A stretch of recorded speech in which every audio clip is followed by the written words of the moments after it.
The CrowdStrike 24 Hours of Spa is the biggest and best GT3 race in the world. It is the third round of the Intercontinental GT Challenge, but it's also a key part of GT World Challenge Europe, and we are getting ready for qualifying here at a still very hot Spa-Francorchamps. A track temperature of 41.6 degrees, and all of this coming at just after 7:30 in the evening. It's the kind of temperature now that makes you think it's a hot day, but it has dipped from the absolute peak earlier on, and the fans, wilting a little bit, are still getting themselves trackside ready for what's going to be a slightly complicated qualifying process, but a really important one, because we whittle away 69 entries and we take the fastest 32 on that combined average time into Superpole tomorrow. Now, the circuit itself, 7 kilometres long. David Addison and Joe Osborne are trackside, and Joe, this is quite a lap. Spa is one of those circuits that all drivers love, and the CrowdStrike 24 Hours is an event which everyone wants to win. Just over 7 kilometres, 19 corners squeezed into this layout. Sector 2, where we are currently, all about aero grip, but sectors 1 and 3, top speed is so important. Looks great, doesn't it? Laid out like that. Wait till you see it split over those 3 sectors, and you can see sector 1 dominated by the Kemmel Straight, and then that tight technical bit with Pouan in the middle. And then we add a dimension, elevation, over 100 meters gained and lost every single lap. Look at the climb all the way to the top of the Kemmel Straight. The winner did 549 laps last year. With the elevation gained, they're flying twice the height of a commercial jet, 25,000 meters gained over the race distance last year. And this is what it looks like on the front of an Audi R8. Into turn 1, La Source, one of the slowest corners of the lap, 62 kilometers an hour and second gear. Exit important here, because we're now potentially flat all the way to the end of the Kemmel Straight, nearly 2 kilometers away from where we are now. Diving downhill, it's important to set up Eau Rouge correctly. Use all of the curb on the left, get it in tight to the right, and now you're aiming for the sky. Track limits will be prevalent on the left there at the top of Radion. Through this easy flat-out kink, and this is where the circuit still rising, and you have to spot your braking point. 265 kilometers an hour, all the way down to 125. Hard on the brakes, down 3 gears. Use all of the curb on the right. Careful not to get into the gravel trap. Curb on the left, and hold it to the left for this final part of Lecombe. We see lots of cars running wide here. That can cause issues for the tyres. Downhill into Brussels. 2 options of line here. You can V the corner off and create 2 apexes, or you can do the shorter distance, which the McLaren is doing in front. Over to the right now to open up the Jackie X corner. Soft brake, get it on top of the curb, and again the gravel trap beckons car into its grasp. Downhill to my favourite corner lap. It's into Pouan. Double left. It's a soft brake. It's 6th down to 5th. Clip the first apex. Now you commit to throttle blind, and you're hoping the car sticks. Get it back to the inside. The concrete wall on the inside takes no prisoners as we get back over to the left. For pit-pat, for technical, right then left. Apex curb usage will be paramount here. You can see the dust getting kicked up by cars wearing the grass away. And this is short straight into the first part, Stavolo. Important to get over and get the car straight for the break. You're now coming in to sector 3. It's now back to full commitment and high speed, and breathe out of the throttle to let the car go in. We will see drivers take that flattened Superpole on brand new tyres and low fuel. And now we get to Blanchimont, the last of the 3 famous corners, in my opinion, here at Spa. Again, this can be taken flat. Track limits on entry and exit are monitored. The driver has to thread the needle as well as they can. And now just 1 brake to go. This is where you can make or break your lap. Hard onto the brakes, and this corner equally slow as turn 1, 62 kilometers an hour. First gear, open the last part up, straighten the wheel, and if you see a driver going straight to the line, staying to the right, you know they're on for a good lap. That was 7,004 meters of Spa, and all 19 corners in all its glory. So that is what the lap looks like, and very shortly it's going to be a very busy circuit indeed. The lights will go green shortly at the end of the pit lane to release the cars, which are split into 3 groups. We're going to have the gold and the silver and the Pro-Am and the bronzes all split into groups, and then the Pro Cup will go separately, and part of the reason for that is that they only take part in 3 of the 4 segments of qualifying. So this, when we go live, is going to take the best part of 2.25 hours to rattle through all the different groups times 4, because, as I say, for most of the classes, it's 4 drivers to a car, and everybody has to have track time because then you have that combined average. The top 32 on the combined average are what we're looking for, ready for the 4-part Superpole tomorrow, where it's 1 driver all the way through, and it's 1 set of tyres all the way through as well.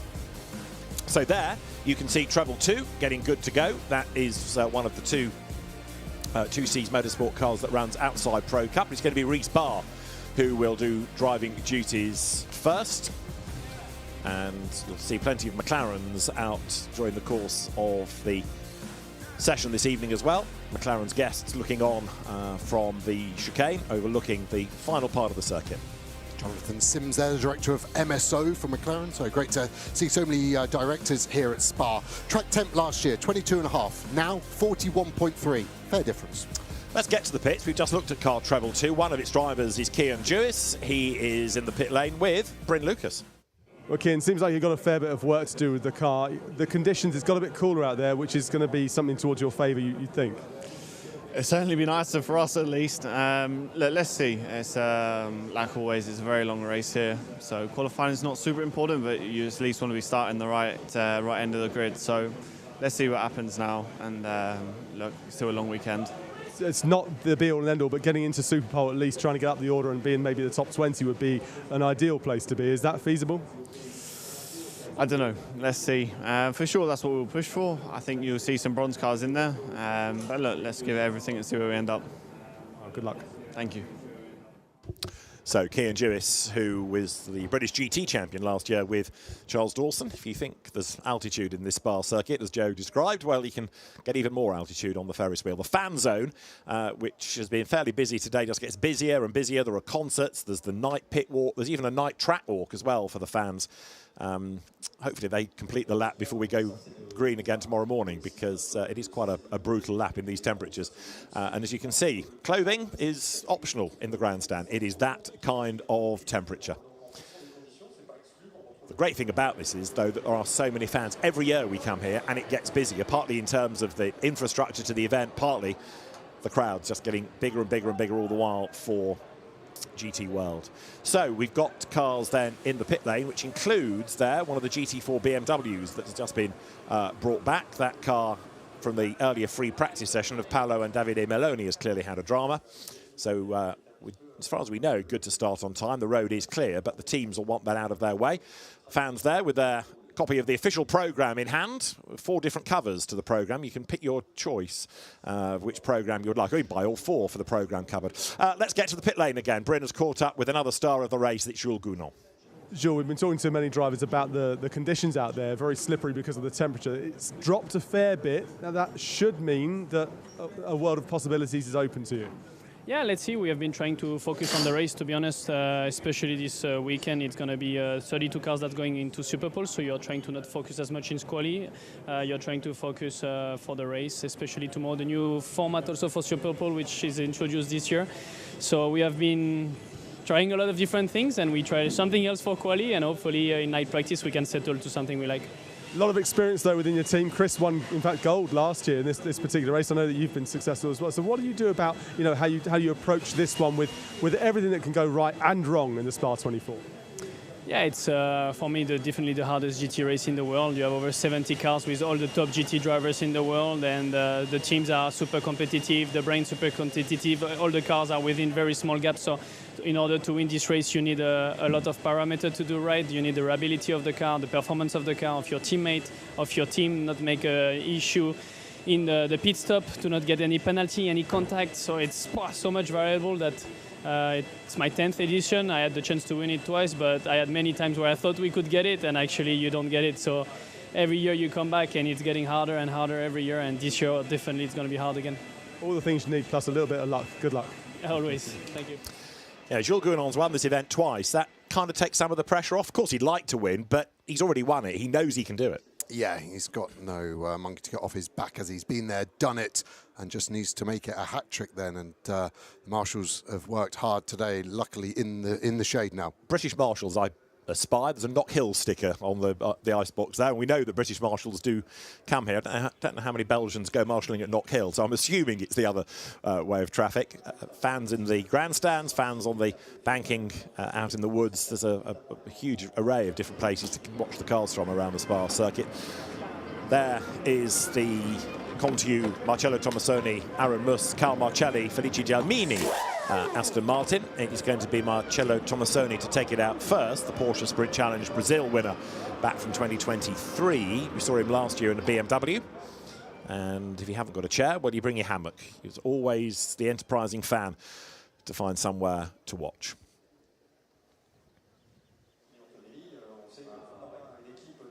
To come back to the point, though, it is fabulous to see, isn't it? Whatever we're at now, nearly 7:45, so many people on a Thursday crammed into the place. It'll just get busier and busier. I mean, on Saturday for the start, this place will be rammed. But even today, it's been really busy. We've had school visits here, encouraging the next generation of GT fan. It's been great to see. Yeah, we had over 100,000 spectators, didn't we, over the weekend last year. It looks like it's going to break that one as well. Busy pit lane, isn't it? There's only half of it. Yeah, exactly. So we combine the two as ever. This is your F1 pits as the drone hovers over. You can see the Herberth Run Porsches, the Dynamique Porsche, the Rutronic Porsche and Lamborghini. Then you start to get down to Get Speed's Mercedes, and you keep on going past Boots and VDS and 2Cs, and then Paradigm, and then Rover Racing, and then Century, and then WRT's BMWs at the exit of the F1 pits. And to the side of the hairpin, the endurance pits. This is it, on the banking, on the slope. More garages down there. We're going to get the small violin out a lot for the drivers, the temperature. It's going to be tough for them, but the mechanics have got it 10 times worse. They've got to be in the same overalls as a driver, but they're having to work on the car. I was in the garages before the session. The heat off the cars after FP2 was incredible. So it's going to be really hard work for every single member of these teams. And these are big operations now. Each car, on average, having 8 members of staff to run it. So an operation like WRT with 3 cars, the support around the scenes is insanely huge now. You just saw the high-class racing Porsche going down the pit lane, ready for the start of the session. It's Carong Lee at the wheel of the car, the IGTC independent leader. 33 doesn't want to go. Does now. That's the Scott Noble, Lewis Williamson, Jason Hart, Aaron Walker Mercedes. Aaron was here last week in British GT. It's the last thing you want to do as a driver. It's the last time you've got the chance to prove to your car controller, you can trust me. Find me a small space in the pit lane, I'll get there. And then you stall. There you can see the Ferrari blasting away nice and cleanly.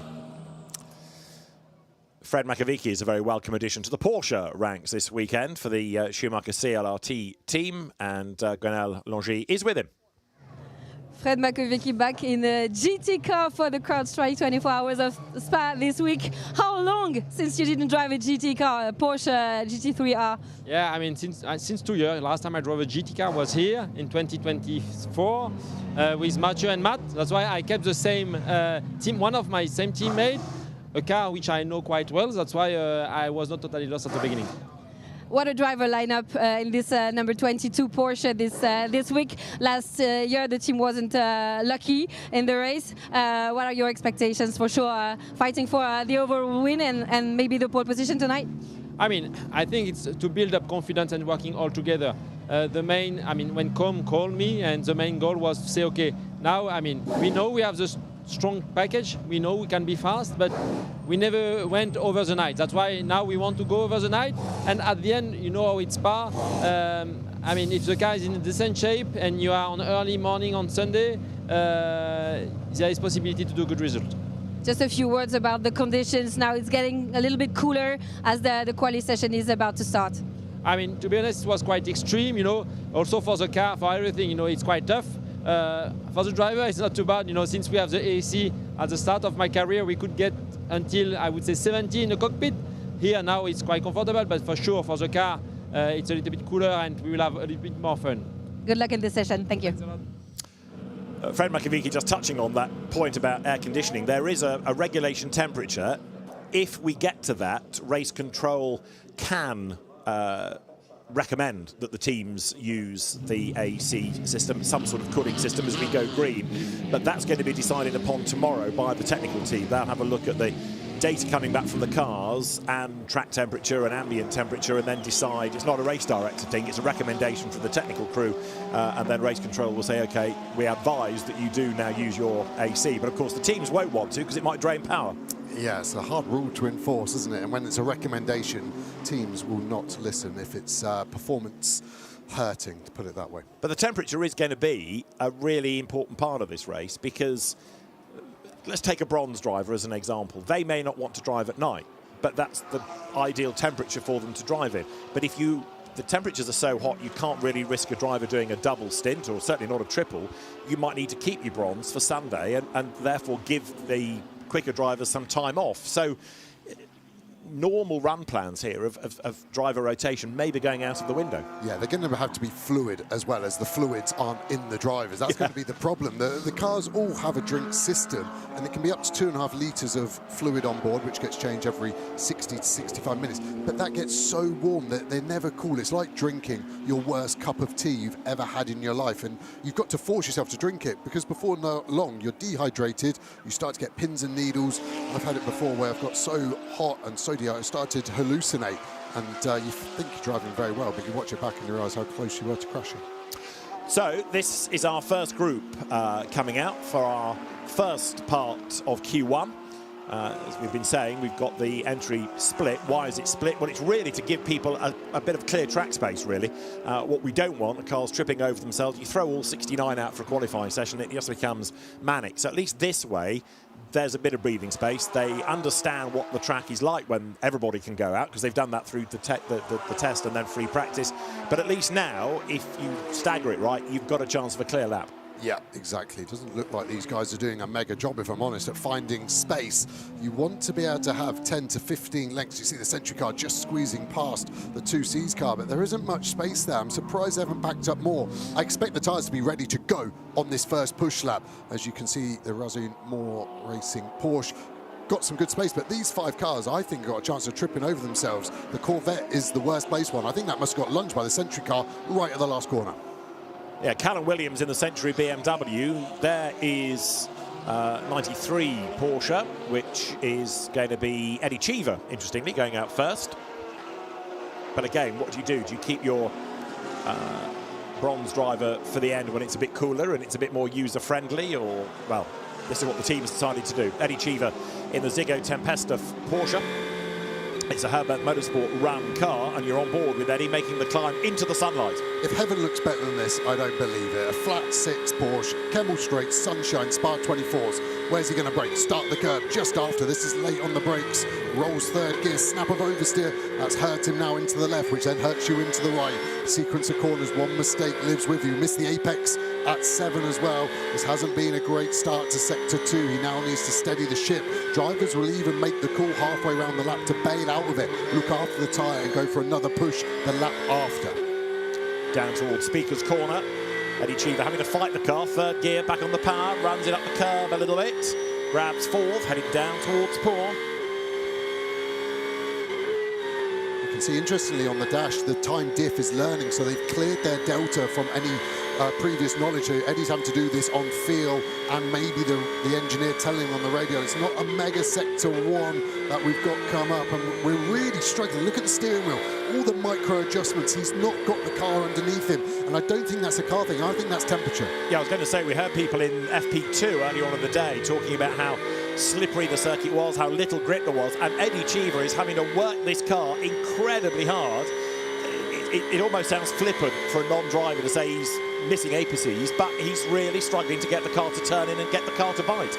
Yes, it's high on fuel because it's got to do 4 quali sessions, so it's probably got 60 kilos in, but this looks like an end of double stint on the tyres. This is hard work for the drivers. My fear is we're going to have a lot of spins because these are not easy cars to drive, but it's really going to show us who's got the best car underneath them and who can draw it out of that car. And Eddie Cheever is no mug. You know, you're not watching a rookie here. Eddie has done a lot of racing. He's perhaps a Ferrari specialist, but he's a versatile GT driver. But that looked like a horrible lap that he'll be glad to get rid of. But you know, come the race, he's got a whole stint of those, plus. Yeah, and he's lost the lap to a track limit as well, so... insult to injury. Bad to us, and the push, so we know the next lap the tyre is already probably over temperature and potentially pressure as well. At the moment, the times 19.1 is pole, our fastest so far from the Paradigm BMW, as another gaggle of cars get ready for a push. I should know the answer to this, and I think we had it last week for British, but if you exceed track limits at the chicane and you lose that lap, you also lose the next one, correct? Because you gain an advantage. Exactly that, yeah. So it's 2 laps. It's a sim racing hack. We didn't used to have it back in the day, and the sim guys realised that you got a penalty, but it didn't hurt your next lap. So yeah, it's 2 laps for the price of 1. Right, okay, so bad news for Eddie Cheever. What does that do for times? Well, actually, at the moment, the fastest is the Paradigm 991 BMW, and it is Leighton Fowry, the wheel of it, Leighton Fowry, who is the current ADAC GT, the German GT Championship leader. He's been a BMW M2 Cup champion. There is Leighton Fowry. Last minute call from Paradigm's Darren Lung to put him into the car. Fair play to Darren. He cycles through lots of possible young guns. We've seen Ash Sutton, we've seen Bobby Thompson, we're now seeing Leighton Fowry. You've got, dare one call him an old pro, of David Pittard joining the crew. James Kellett is another driver that's a young gun, and Darren has picked him out of Ginetta Racing and Carrera Cup Racing, and he's really fitted in nicely at Paradigm. Yeah, he's a good guy, Darren Lung, to have in motorsport, like for the reasons you've said, but also the whole team. He's built that team along with Simon Traves and has really got a load of good talent there. And yeah, he's a nice guy to boot. I've got a lot of time for Darren, and hopefully they have a strong run this weekend. At the moment, it's started as well as it could have, potentially getting a nice tow as well from the Century car just ahead of Callum Williams, but Alex Fontana there, fastest out of anyone in Sector 2 in the Porsche, which I think was just coming into shot now.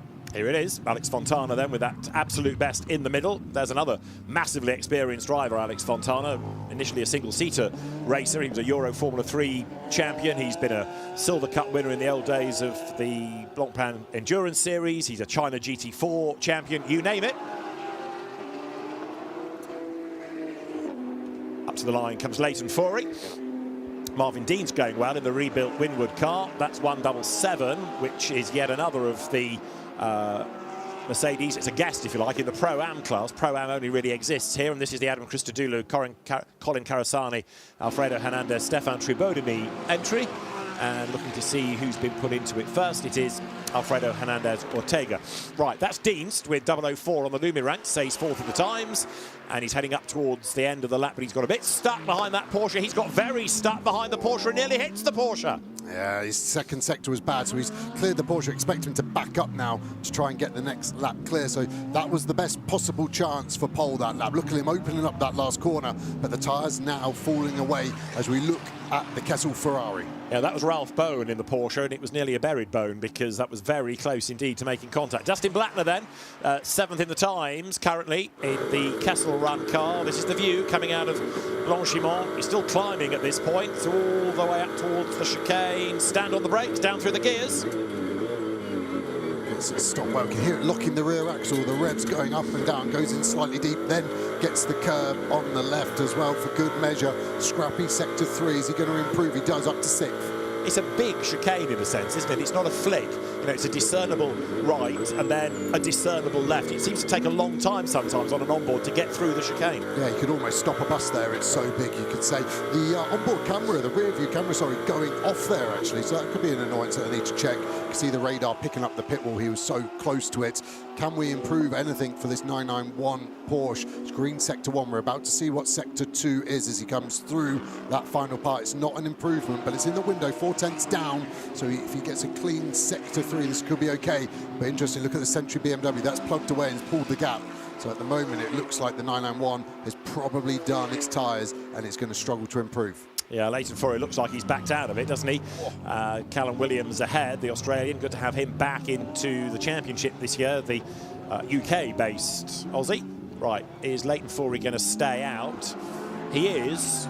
You question why, in a sense, because if you are not going to improve, what are you doing other than taking life out of the tyres? Over the line he goes, and that is a slower lap than he had achieved. Fastest remains Alex Fontana. Leighton Fowry, though, is second now. And Marvin Dean's still fourth, and bearing in mind this is meant to be split so you get clear track space, he's absolutely stuck behind that 177 Mercedes. It seems like most teams have put their bronze drivers in, and that's hurt teams that have put their fast drivers in, and that's Marvin Dean's proven it. Deja vu, purple sector 1 like the last lap, and over 2 seconds lost in that middle sector. So he has had a horrible 2 laps, and at the moment 4th place sounds okay, but remember this is all about average. So when he's not able to deliver, I think, as much as 0.8 of a second of what he's done, this is going to hurt the rest of the team as he boxes after, I think, what will be a very frustrating last 2 laps. Now, what can Dustin Blackner do in 74 Ferrari? He's only 11th at the moment. Dustin, actually, we normally talk about being one of the shiniest bronzes, but, of course, this isn't a bronze driver-only session, is it? As you've seen, you can be in the Bronze Cup, but the car only needs 1 bronze driver in the entries, so that's why you've got some bronzes up against higher graded drivers, although Dustin has done a massive amount of mileage in a really short space of time. He's only been racing for about 3 seasons, comes up towards the timing beam, gains a place, goes 10th, and that was actually a good lap, 3 greens. Yeah, only 1.6 off Fontana, so that backs up that element. And we know we've got a bronze-graded driver in front in the car collection Porsche. You see the purple light flashing there. All the bronze drivers, when they get in, that automatically turns on to let everyone know there's a bronze driver in that car. And you can see he's having to back off already in Troy Rouge. And I think this could be a chance to get around, but it's messy, isn't it? Yeah. And cars are going to be backing up behind us too soon. And also, their session is almost done because the pit exit has gone green for Q1B. In other words, for the golds and silvers, these bronze and Pro-Am Cup cars will be heading for the pit lane, and the golds and the silvers will have the road to themselves. Here is 86 Porsche. This is the car of Kerong Lee, as I said earlier on. He's the man that leads IGTC Independent Cup within that championship. He was second in the Bathurst 12 Hours. He was the bronze winner there. And Kerong Lee, who we've seen in Europe racing in Lamborghini Super Trofeo, has quite an interesting lineup with him because he's got the very experienced and very quick Anders Fjordbach, and then Bob Yuan and Leo Yi, double GT World Challenge Asia champions. It's only in quotes in the Pro-Am class, but if it keeps its nose clean, I reckon this car's on for a good result in the race. Yeah, for sure, and that's the hard bit, is keeping your nose clean in this race. And the attrition rate was super high last year, and that's got to be the driver's focus, is get to the end of the 24 and then see where you're at. There, going over the line, was the Ferrari of Custodio Toledo. And look back, still the cars pour through. You can see the variety as well. We have Audi, Ferrari, BMW. That's the other Paradigm car, I think I'm right in saying, in the background, because as ever, Darren Lung's team has got 2. And now you've got the golds on track. So there, look, Adam Smalley coming towards us in one of the Optimum McLarens. Carrie Schreiner's Audi is on track as well. Now the road gets busy, but it also means that Eddie Cheever's session is at an end. He's going to have to pit, although he did get up to second behind Alex Fontana, and the gap nearly half a second. Looks like he's pushing on at the moment, and he was at green, so I wonder if he snuck another lap in, but looks like he's behind a car on his out lap. You can see the Mercedes weaving left to right. The Mercedes won't want to let him go. He also won't want to get done for impeding a lap, so the Mercedes in a rock and a hard place right now. What a big wobble from the Bartone Get Speed Mercedes up the road, and that's absolutely ruined Cheever's lap because he's got absolutely nowhere to go, and he's quicker than that car that is in the way. Yeah, it's galing to see. You're going to see sector 2 pop up now. 2.2 off maybe, 2.0, the lap's done. Let me down there. Sorry. 2/10 out, Osborne, slipping out. Right, so Eddie Cheever, we think he's going to have to box anyway, but he might as well now because that lap's not going to do him any real good. No, exactly that. Save the tyres. They've got to be used in the race, so why put another 7 kilometres on them? And that Mercedes still looking nervous up the road ahead. There is 700, which is the Aston Martin of Comtu. It's been sent out ready for its session. It's going to have Xavier Knauf behind the wheel, a very Belgian lineup in that car. Right, back on board as Dustin Blackner is coming out of Blanchimont. This Corvette sounds phenomenal, doesn't it? And this is our first flyer for Prince Jeffrey Ibrahim.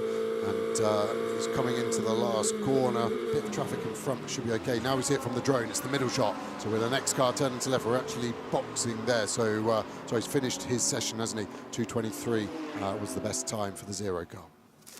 I do like that shot looking down at the top of the chicane. That's lost its bus stop tag over the years because it is just a chicane these days. But in the old days, you would come towards the end of the lap. There was a left and a right and a short straight and a right and a left, and it brought you back out on the run to the last corner. And the name came from really the late Gordon Spice, who used to come and win the 24 Hours in Touring Car days here. And when he was asked by English journalist Bob Constanduris one year what he thought of the new chicane, Spice said, "It's dreadful, it's like a bus stop." And the name stuck.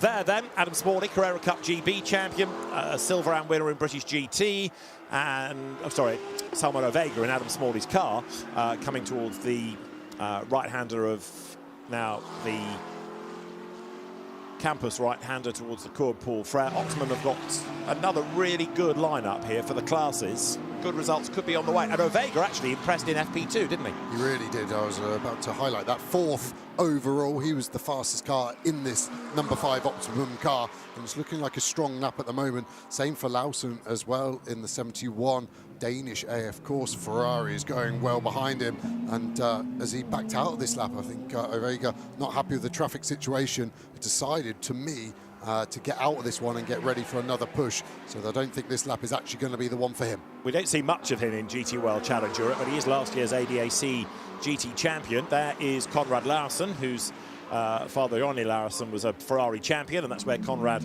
has made his name, although he did come the single-seater route out of F4 initially. He was at Le Mans a couple of weeks ago. Like quite a good number on this grid, and indeed in the media room. Jim Pla doing good things, though, isn't he, in the 111 CSA Racing McLaren, absolute best middle sector. Interesting that they put Jim Pla in it first, but Larsson goes to the top of the times. That's Jim Pla. This is the car that he shares with Simon Gachet, Arthur Rougier, James Kell. That's a really good gold lineup. Yeah, it's been strong, hasn't it, at times, and crossed the line to go 3rd. So we have a Group B sandwich. It's 1st for Lawson, 3rd for Pla, and Fontana from that first session, still in 2nd overall.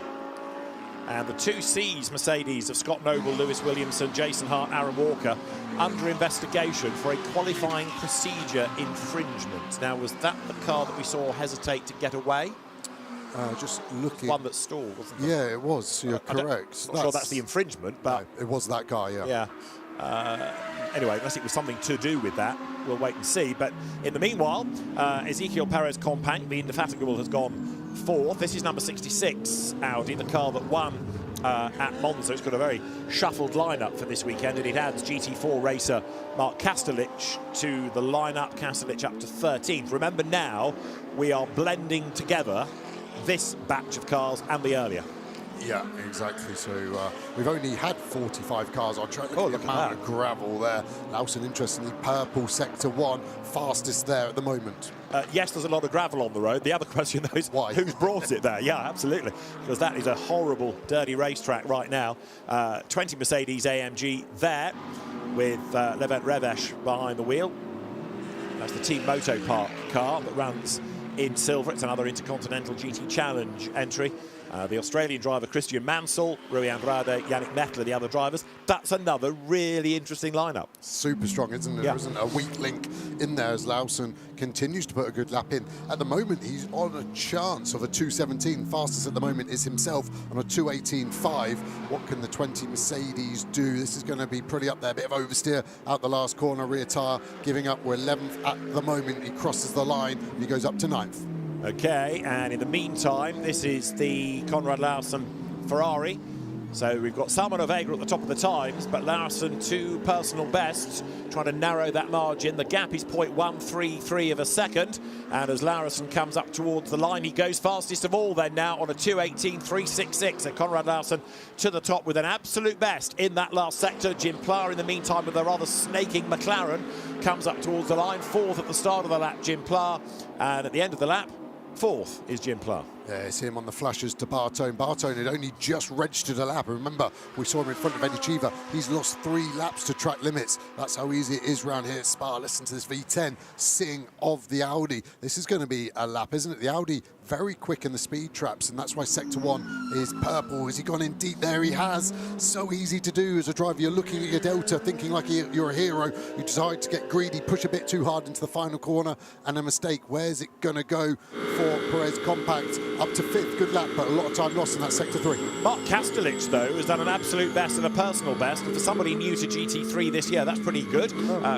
Danger of getting involved in a big shunt here, coming out of the chicane, because the McLaren almost tripping up the car as they break the beam, go up towards La Source now. Kastelich, 13th overall. Last lap coming up, that time's disappeared quickly, hasn't it? So he starts this last lap compromised by the McLaren in front of him already. That will be frustrating.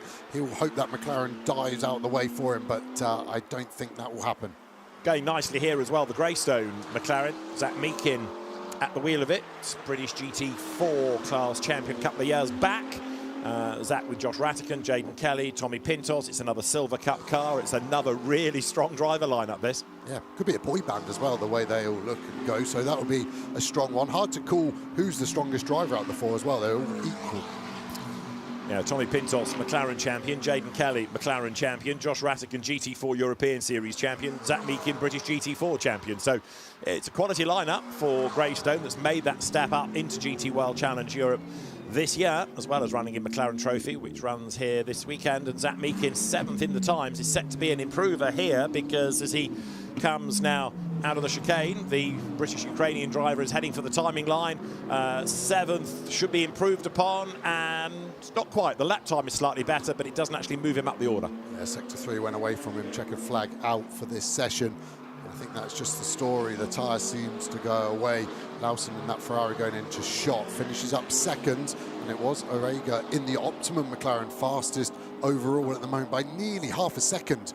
That's an incredible lap by them. We didn't see it happening. We saw the end of a lap that looked strong, but McLaren seemed to have some pace here. Yeah, and the other car of Adam Smalley ending up 10th in the times.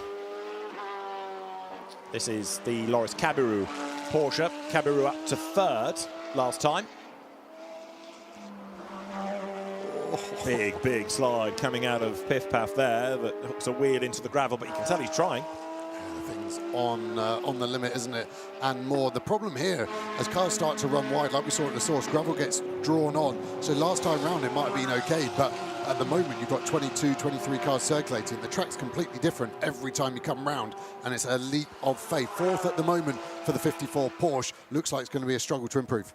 Down to 5th, because you've now got Adam Smalley up to 4th in the time. So Cabiru has been dropping. Ezekiel Perez Companc has gone 3rd. Adam Smalley has gone 4th. Good session this for Optimum, with cars 1st and 4th provisionally, as Cabiru doesn't finish the lap, goes to the pit lane. So you would say this 2nd session has been slightly quicker. It's hard to compare apples with apples, of course, but now they've got the top 5. It's looking like maybe the track getting cooler each time. Yeah, you could argue that that should have been, because if they are silvers and golds, they're going to be quicker than the bronzes, but not every bronze car had its bronze driver in. So, as you say, it's hard to make a true comparison as the Dynamique Porsche arrives back. Loris Cabiru we've got used to seeing in GT4, where he's done good things, but for Optimum, a good session, and Salman Ovega there heading to the pit lane. And he comes. Oh, sorry, that's the sister car, isn't it? That's the... No, they've already changed the Lumi rank, get it right, to Dante Raponge. He'll go next, so they've already tweaked that in anticipation of the next driver. Nifty. Yeah, you shouldn't really do it before pit entry because of the reason you've just alluded to. It confuses the timing, so the actual driver in will be Raponge rather than Orega. And Optimum will be mega happy there. Sean Goff's squad growing ever more with its results and confidence. And the setup again for these teams has just gone on such a high level of GT3 now. So let's have a look then. The driver first named in that column is the one that you just seen set the time. Salman Ovega, the quickest from Conrad Lawson. Then Ezekiel Perez Companc, Adam Smalley, Loris Cabiru, Alex Fontana, Jim Plas, Zach Meakin, Eddie Cheever round out the 10. The best silver entry then, Salman Ovega. The best gold, Conrad Lawson. The best bronze, Alex Fontana. And there's also the best of the Pro-Ams to be found a bit further back, 33rd, Custodio Toledo. So good effort by Alex Fontana, topping bronze, although he is certainly not a bronze graded driver, very experienced, very rapid single-seater driver. Salman Ovega then the best outright and topping silver for Optimum. And there's confirmation, Custodio Toledo ahead in Pro-Am. Good combination that with Peter Dempsey, Mathieu Vazevier and Le Mans winner Miguel Molina. That is quite a Ferrari. So one to watch, I think, if they can work the drive time of Custodio Toledo to good effect. That could be there or thereabouts. Peter Dempsey, who's had a second coming really after a few years away, being plucked back as a silver and doing great things in the World Endurance Championship in his first time in the Spa 24, first time in GT World Challenge Europe. So 45 cars of our 69 have been seen, and if you therefore think that the remainder are all pros, that gives us an awful lot to look forward to. The one car I'm still fearful of is that Tsunami RT Porsche number 78 that I don't think we saw in FP2, and I'm not convinced has been out in this session either, but we'll double check. Just looking at some of the gaps at the bottom, like 12 and 14 seconds, for example, is that drivers losing all their laps, do you think? Because we don't see gaps that big down the field. So I almost think that's like an in-lap that's been given or something, because yeah, the quality of drivers, we don't have drivers that are 14 seconds off the pace. Well, let's hear from Alex Fontana, because that was a very good effort in the Porsche, and Ganel is with him. Alex Fontana, quickest driver in the Bronze Cup in this first part of quali. Could you talk us through this session for you? Yeah, it was quite challenging. The high temperature since 2 weeks now here in Spa. So the car balance compared to the previous Spa 24 that I've been in is for sure a bit different. We tried to compromise from a setup that was drivable also for the non-professional drivers in our car, because at the end we are bronze cars and we need to think not only overhaul, but to make a car that is safe and consistent so that they can try multiple laps in their very short qualifying. It was an okay lap, not excellent I would say, so compared as well to Group B. Overall we are not quite there, but it was good enough for bronze, and I think for our way of thinking about the race, I think it's fine. Thanks a lot, Alex. Thank you. Alex Fontana then walks away, and this is his car leaping over the curb, coming into the chicane and riding it pretty well. That now the best of silvers was Salman Ovega. Really good effort by the German driver. He's with Bryn Lucas down in the pit lane, reflecting on the top time. It's the perfect way to start the qualifying session, isn't it, really, with what you were able to deliver out there? Yeah, I mean, a big thank you to Optimum and McLaren for providing me with such a good car. Obviously today is not the most important day, but it's the right step in the right direction, and hopefully we'll also be as successful on Sunday. Very best of luck. Thank you. Salman Ovega, as I say, a welcome addition to the ranks, and for Optimum, good effort. So 2:17 is the current time to beat, and now of course as we get into Q2 we start to combine and then average out the times, and ultimately we are looking for the fastest 32 to get into Superpole. So 87 now is this time not messing about. Gabriele Piana at the wheel, and compromised by traffic last time. They want a clear ride in Q2. So what will happen is we'll get cars coming out of pit lane in front of them, and Exactly. that's the problem. You go early, you can get cars then on their outlaps, and actually we've got a huge amount of space at the moment. Next car up the road is the 56 car, and that's just at Le Combe there. You can see the Acuria Cross Blackthorn car. So hopefully, for Winwood's sake, they get a clear run after what was a tough break for them last time out at Monza. Absolutely, when that car was absolutely drilled, wasn't it, by a flying Porsche. I mean, you just couldn't make that race up, but it was certainly spectacular. The number of views it's got on YouTube has been quite staggering. I don't think I've ever had as many people ask me about the GT race as they did after Monza. Probably you're the same. There, 87, that was with you not being in the accidents. There's 87 then down the hill. Marvin Dean's giving way to Gabriele Piana, who's, as ever, on double duty, GT4 races as well as GT3. And he does make that adaptation very effectively, in fairness. He gets both this car and the BMW to play a good tune, doesn't he? And that's not easy, because they're very different cars, in all fairness, for him. And yeah, I have to say, after Monza, I thought Renat Salikov, the bronze-graded driver in that car, had a phenomenal stint. And when the B-pillar result came out, he was right in the mix of the silvers. So hopefully, for one of the smiliest men in the GT World Challenge paddock, he has the similar result. And at the moment, Piana's Sector 1 purple, of course, because he's the first guy to break the beams. It's looking okay. It's not ballistic Sector 1. It's a good Sector 2. That B pillar, just to explain, is a PDF that you can get, and it analyses all the lap times of the drivers and puts that into an order, so you can see where you are not only against your class opposition, but in the grand scheme of things in terms of your best race lap. And it always is a good read. Depressing sometimes maybe for a driver, but it's an interesting read. Gabriele Piana then up towards the line, and let us see what this lap is going to be. The earlier times rather been dominated by Ferraris from the free practice sessions. Piana then over the line, goes quickest, 2:19.218, and the average is a 2:19.440. Yeah, still a bit of time to find. It just didn't look like the car was turned on yet, so maybe they've gone lower on the pressures and temps just to give Piana a better chance of getting 3-4 flyers out of it as we look at this beautiful Ferrari. Peter Dempsey in it after a phenomenal Le Mans. He is one of the shiniest bronze-graded drivers, the bronze-graded drivers being the AMs, and he's somehow got through that system up to 8th in this one. It's just hard for him to see where they're going to get to with all the cars around them at the moment. You can see, again, traffic being an issue for quite a few cars out there. What you have in that timing tower on the side is the average. So that's the unofficial grid, whereas our timing screens in our booth are giving us the session, so we can kind of refer to both. This is Ben Tuck, whose lap is looking pretty good. Ben looked after by Ollie Gavin, very, very rapid driver, has come out of the British Mazda MX-5 ranks, but is now very much a GT racing star and a really, really good silver. Yeah, that thing's pinned. It was flat through Blanchimont. Didn't even have to use the exit curb. So Kessel have got this car in a lovely place. Looks easy to drive. They're making it look seamlessly easy and very quick. An 18.8. So we've got to get into the 17s if we're to follow Q1B where the money was at. So it goes up to second then.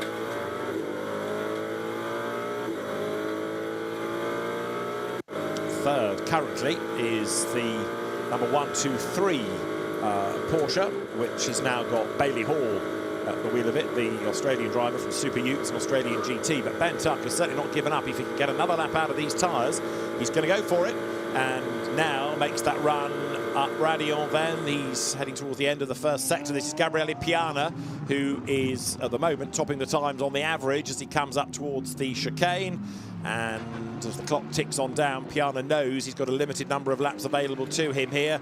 Comes, ooh, is that a track limit? If red flag, straight away we get a red flag. But that's bad news for Piana because, well, he's done the lap. He's been credited with it, but I think the red flag came out just before he got to the line. Anyway, the reason for it is that number 8 Porsche is in the gravel bed, as you can see, and I don't think Piana's going to be able to keep that lap, not for a track limit offence, but because this car has caused the red flag, and the red flag came out just before he got to the line, and I think there was contact here.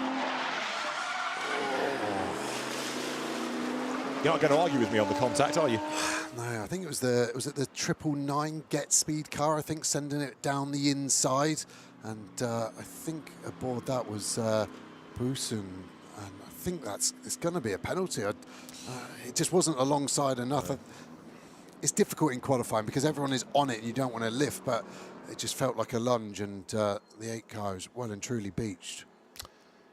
It is. So that Porsche that was involved in an incident which it triggered in the earlier session. Reinhold Kran at the wheel, sitting in the gravel. Red flag shown. Now, I reckon there are 3 minutes of this part of the session to go, or 3 minutes and 6 seconds. So you could do an outlap and start a flyer, couldn't you? Yeah, just so we should go green. I think we'll be given the rest of this session. Must have been so close with Piana getting across the line. I was trying to eyeball when the red came up and when that red went. So difficult one for them to call. And if you're not interested in the action on track, there's plenty to do off track with concerts later in the weekend. But the rooftop party over the endurance pits has now started. So you can go and enjoy a drink, and you can look down on the pit lane as well and see what's going on. And the perfect soundtrack of 69 GT cars, GT3 cars. Every year, more and more effort is made for the fans. The grid seems to sort itself out. It's always big, it's always a popular race, but now, for the fans, it's more than just watching GT cars. Yeah, It's the only race where I didn't mind DNFing a bit early because you could go and join in and at least transform what was going to be a good race into a good night, and goes well into the morning here as well. The amount of drink options the locals have provided is a very strong option. Right, pit lane then fills up. You're right about 999. It was that emergency Mercedes that got caught up with 8, and it's already under investigation, that incident. So Jordan Boisson having been the aggressor. There is the Corvette of the Johor Motorsport Racing JMR team. The Princes, along with Ben Green and Jordan Love, brought in at the last minute to replace Afiq Yazid. 8 quickly out of the gravel and being chased by the intervention car, heading back to the pit lane. My time to shine. Yeah. Pick up GT3, and good to see. You could hear the music from the rooftop party as we looked at that Corvette. Hard for the drivers sometimes to get in the zone when it is pumping. Is this another red flag cause not doing 80Ks? All cars, as soon as it goes red, have to do 80Ks. I quickly just reviewed the Mercedes finishing the lap, and it is within a metre or two whether he crossed the line before it went red. So at the moment, the lap has been credited to him. Okay, so the in-car marshalling display would have just tripped on before it came onto our graphic by a split second, but Gabriele Piana still provisionally the fastest as the fans go and explore a different vantage point around Spa. And if you're at the rooftop bar at the pit inn, this is your view looking down onto the cars coming down the pit lane. And there is the offending Porsche, which makes its way in. That's the car that's triggered the red flag. Right, let us get back to the pit lane. Later on, we're going to see the number 50 Ferrari, of which Arthur Leclerc is one of the drivers. He's with Bryn. Well, the Ferraris have been looking really, really rapid out there, Arthur, and you've the track temperature's dropped. We know it was tricky. Everyone has been pushing, but the Ferrari seems to be one of the best placed cars. Yeah, I mean, you know, I'm quite used to this championship. Free practice doesn't mean much. In the team, we are focused on ourselves. We are pushing and just focus on the balance. Then the position in the standing doesn't mean much at the moment, so we obviously wait the qualifying. Like you say, you've been in this for quite some time. You know the game very well, but being through into Superpole tomorrow, presumably that's the minimum that you can expect. Yeah, of course, the target is to qualify for Superpole, and of course to do the best qualifying as possible, because to start in front there is so many cars that it can only help. So yeah, we'll try to do our best with Sean and Lilou to do the best position we can. And you're not even sweating. Go and relax. Thank you. Thank you. Reinhold Kran's Porsche on its way back to the pit lane is under investigation for speeding under the red flag. That was your fear, because, Lord. Yes, well, that's a man with a sense of humour. Reminds me, I got to text my wife. Yeah, quite. There's always somebody you wish you'd not seen. The Porsche, as you were fearing, getting back in a hurry and going too quickly. Right, this is the normal person's grandstand. So, red flag still prevails. We should be in business fairly shortly, ready to get the session back underway. So, car out of gravel, track swept. There's no suggestion that it won't be restarted, so I'm assuming that it will go green, if only for one flying lap. Yeah, and the session will go green at 2026, so still 2 minutes away, surprisingly. So maybe a chance for the marshals to sweep the track across the full 19 corners.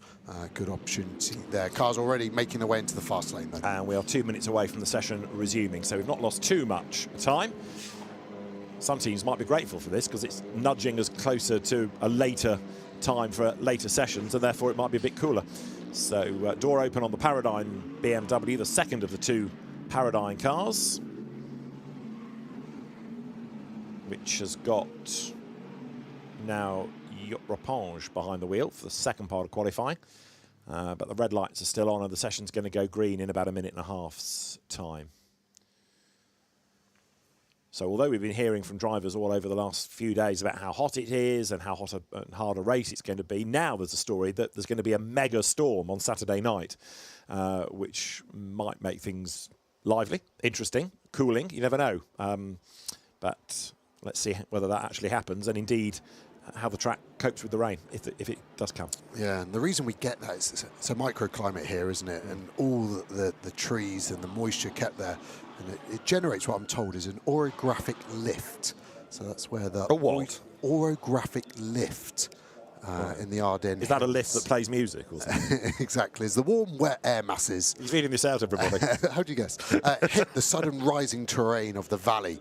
And because it is so vast, it can create its own weather system effectively. So apologies if that's incorrect, but that was my research I did on why we get Spa weather. And we'll be going back for more weather with Joe later in the programme. Right, the session is imminent as the queue builds, including, look, Gabriele Piana eager to get back out just in case that lap doesn't stand. He wants to go and have one last shot at it. Ferrari number 60 next in the queue. And young fans getting into the spirit of things in the rooftop party meanwhile. And they're doing this with the Paradigm team below them. Let's get back to the pit lane. We're about to go green, I think. Yes, we are. The green lights are on at the end of the pit lane. But Gwenel has now found a double winner of the event, Marcus Winkelhock. Let's hear from them as the cars rumble back out on track here at Spa. Marcus Winkelhock, 2 times winner here at the CrowdStrike 24 Hours of Spa. Happy to be back here. Yeah, absolutely. It's the biggest GT3 event all over the world, and it's always nice to be in this fantastic track with so many cars on track. It's tough competition here every year, almost getting more and more. And no, I love it. As I said, I won this race twice in my life, so I have good memories coming here, and especially with this weather. Maybe it's a little bit too hot already, but I think we should not complain. It was now cold enough for the last half year, so I'm happy to be here with nice weather. And I think the fans, they will have a good show on the weekend. As you said, the competition is tough. Do you think you can get a 3rd win here? Let's see. You know, I think we have a good lineup. We have still a good car. Maybe it's one of the oldest cars actually in the field, but you know, I think everything is possible. The car is very reliable, and yeah, never say no. Good luck. Yeah, Marcus Winkelhock, a winner in 2014, and in 2017 he won again, that time with Christopher Husser, who he shares with here. Now this, leaving the pit lane, is the Ben Tuck Ferrari getting ahead of number 70. That I would have thought was an absolute no-no. Yeah, it was nip and tuck, wasn't it? And it was Dempsey in front. Was he slow to release the limiter? They should go up to speed now. And I think Dempsey's just trying to find a bit of space. Is the limiter stuck on because his lights are still on? I mean, that's going to get looked at, isn't it? He doesn't go 4 wheels off the track because he's not on the track. He could maybe claim that Dempsey was going too slowly and he was going to go in the rear of him, but an odd one, and I've not seen it before. Well, we understand it's okay. Play on, say race control. So Peter Dempsey seems to have got the car up to pace, and Ben Tuck pressing on. Absolutely no way. Right, so the session carries on, but it's almost at an end. And here, this scramble of cars coming up to try to get one flying lap, and over the timing line they go. There's your Tsunami Porsche, I think I'm right in saying, back out as the field comes to La Source onto effectively the last flying lap now. And everyone was worried about not getting that lap in. Piana again has done well to get space as he thunders through the top of Radion down the Kemmel Straight. Sector 1 ideally is a high 39. That's the fastest we saw in Q1. He's about to break the beam now. What's it going to be? It's we don't know. It's a 9,000ths quicker though. So this is potentially going to be an improvement still for the 87 car. Yeah, that was a 39.696 in the first sector, so it's a personal best. 39.5 is the best in that sector, so he's just slightly down on it. But Gabriele Piana now comes down the hill. The pit lane has gone green for Q2B, so as the dust settles from the car ahead, these cars will shortly have to box. They'll get this lap in and then they'll have to pit, and the circuit gets busy for the golds and the silvers, and then of course he got the pros. Piana then charging along. I notice in GT4 he's won all of his titles, but in a GT3 car he is still a rapid driver. Maybe he doesn't have quite the pace that some of the Pro Cup car drivers do, but he's somebody that's always fast, doesn't make that many mistakes, and gradually now he's starting to prove to people that he can deliver in these cars just as well as he could in GT4. Yeah, it's a cutthroat industry as well. If he wasn't doing a good job, he wouldn't be in this car year in, year out. It's a strong Sector 2 as well, so if he can have a mega Sector 3, this could be an improvement. This car fastest overall on the combined times at the moment. Piana second fastest in the session, nearly 4/10 off Ben Tuck, who is still the fastest in this session. And Ben Tuck has just done an absolute best in the first sector, so I tell you what, it was worth restarting, wasn't it? Even if it's only for one lap. Piana might be an improver, Tuck might be an improver, and we go red again, and poor old Piana this time does not get the lap in, and that's going to be it as far as the bronzes and the Pro-Ams are concerned. A second red flag. Oh dear. Audi 28's already been in that gravel trap once today, and that looks like the Razzoon More Than Racing Porsche, and they have got themselves together, and this might take a bit of extricating. The cars hopefully aren't too badly damaged. They've not even got as far as the barrier, but they've had a... No, I think the gravel trap marks are from where the Audi went off earlier. So what happens here? Porsche loses it by itself, and the Audi has nowhere to go. So quite an innocent, odd one in that regard. And the rear of the Porsche stepping out and almost blocking the Audi's path. Yeah. And so there's nothing to be investigated, but it doesn't help these two cars. And what do you say, David? Red flags breed red flags. Yeah. We did we not, a BMW that put itself in the gravel earlier on and just drove straight out again, but the Porsche and the Audi seemingly don't have that same feature. Right, so back in they all come, and Niels Vitic thinks dinner's going to be late, the race director having to call another red flag, and of course the clock stops. So the field down the pit lane. This is the frustration for teams that can't get into a rhythm, because, yeah, once the cycle is broken, it seems to keep being broken, as we say. Red flags or safety cars breed their brethren. And the problem is with the split session, obviously the other two parts that aren't in this active session benefit, because it's been a negative. So when we combine the times at the end of all of this qualifying drama, the sessions that have had red flags get hurt more. So Ben Tuck, prime example, was on a purple Sector 1 and has now been hurt through no fault of his own twice now with 2 red flags. And sometimes I think maybe the splitting of the quali is hard to keep fair, as we look at the doctor looking nice and relaxed, speaking with his engineers, keeping an eye on where the pace is at, really. With it being so warm, it's quite hard for the engineers to predict what lap time is good enough for pole position. You said there was nothing to investigate. Well, it's under investigation, that incident, but I think ultimately it will be judged just to be a racing incident. As you say, the Audi really had nowhere to go. The Porsche spun on its own, didn't it, from what we could see on that shot. So the Audi out of the gravel, and now, if you're a really savvy team manager, you will shout at your driver, keep below 80k. Yeah, we've seen it twice already today with 2 opportunities. Porsche gets away from the scene quicker than the Audi, and you can still see cars circulating. I think Piana might come through shot next. Shows you how long it takes to do a lap at 80, and there is Piana. But the interesting thing about that, you could, for example, if that happened in the race, you could possibly clear the road under a full course yellow, because that has taken a relatively little amount of time. You wouldn't necessarily have to keep going safety car. No, and that, could be our short full course yellow, where we go straight back to green, and we go from there. The Porsche doing a good job going offline to get rid of all of the gravel that they have collected in the back of that thing.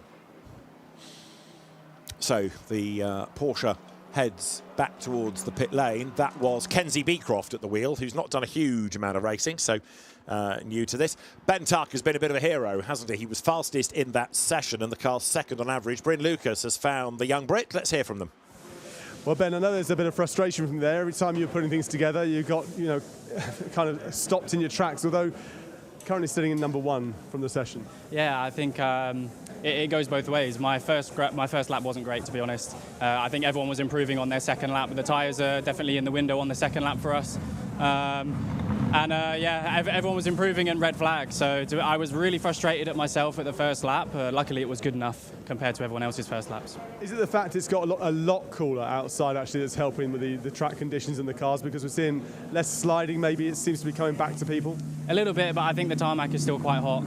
It's just been baking for days and days, so the track is quite slow compared to what we would expect for qualifying, I think. And from this point on? We've got Super Silver Matisse and Dennis Marshall, the pro, so, I mean, we're in pretty good hands there. Good luck. Thank you. Pretty modest, Ben Tuck, but a very, very quick driver he is. And as a silver, you know, he absolutely fits into anything, and he flies, and he doesn't make mistakes. He was certainly helped in getting some of his drives by the enthusiasm and the support of John Hartshorne, another experienced British driver. But again, Oliver Gavin's management has helped to put him into different cars. But he's delivering.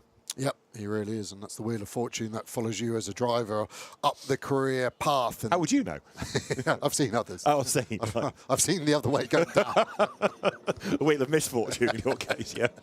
Right, so we're good to go. Now, 9:14 Porsche, Kenzie Beecroft, is causing the red flag, so therefore you lose the lap time. Yeah, brutal on that car at the moment on an average of a 2:30 for reference. That's 11.2 seconds off pole.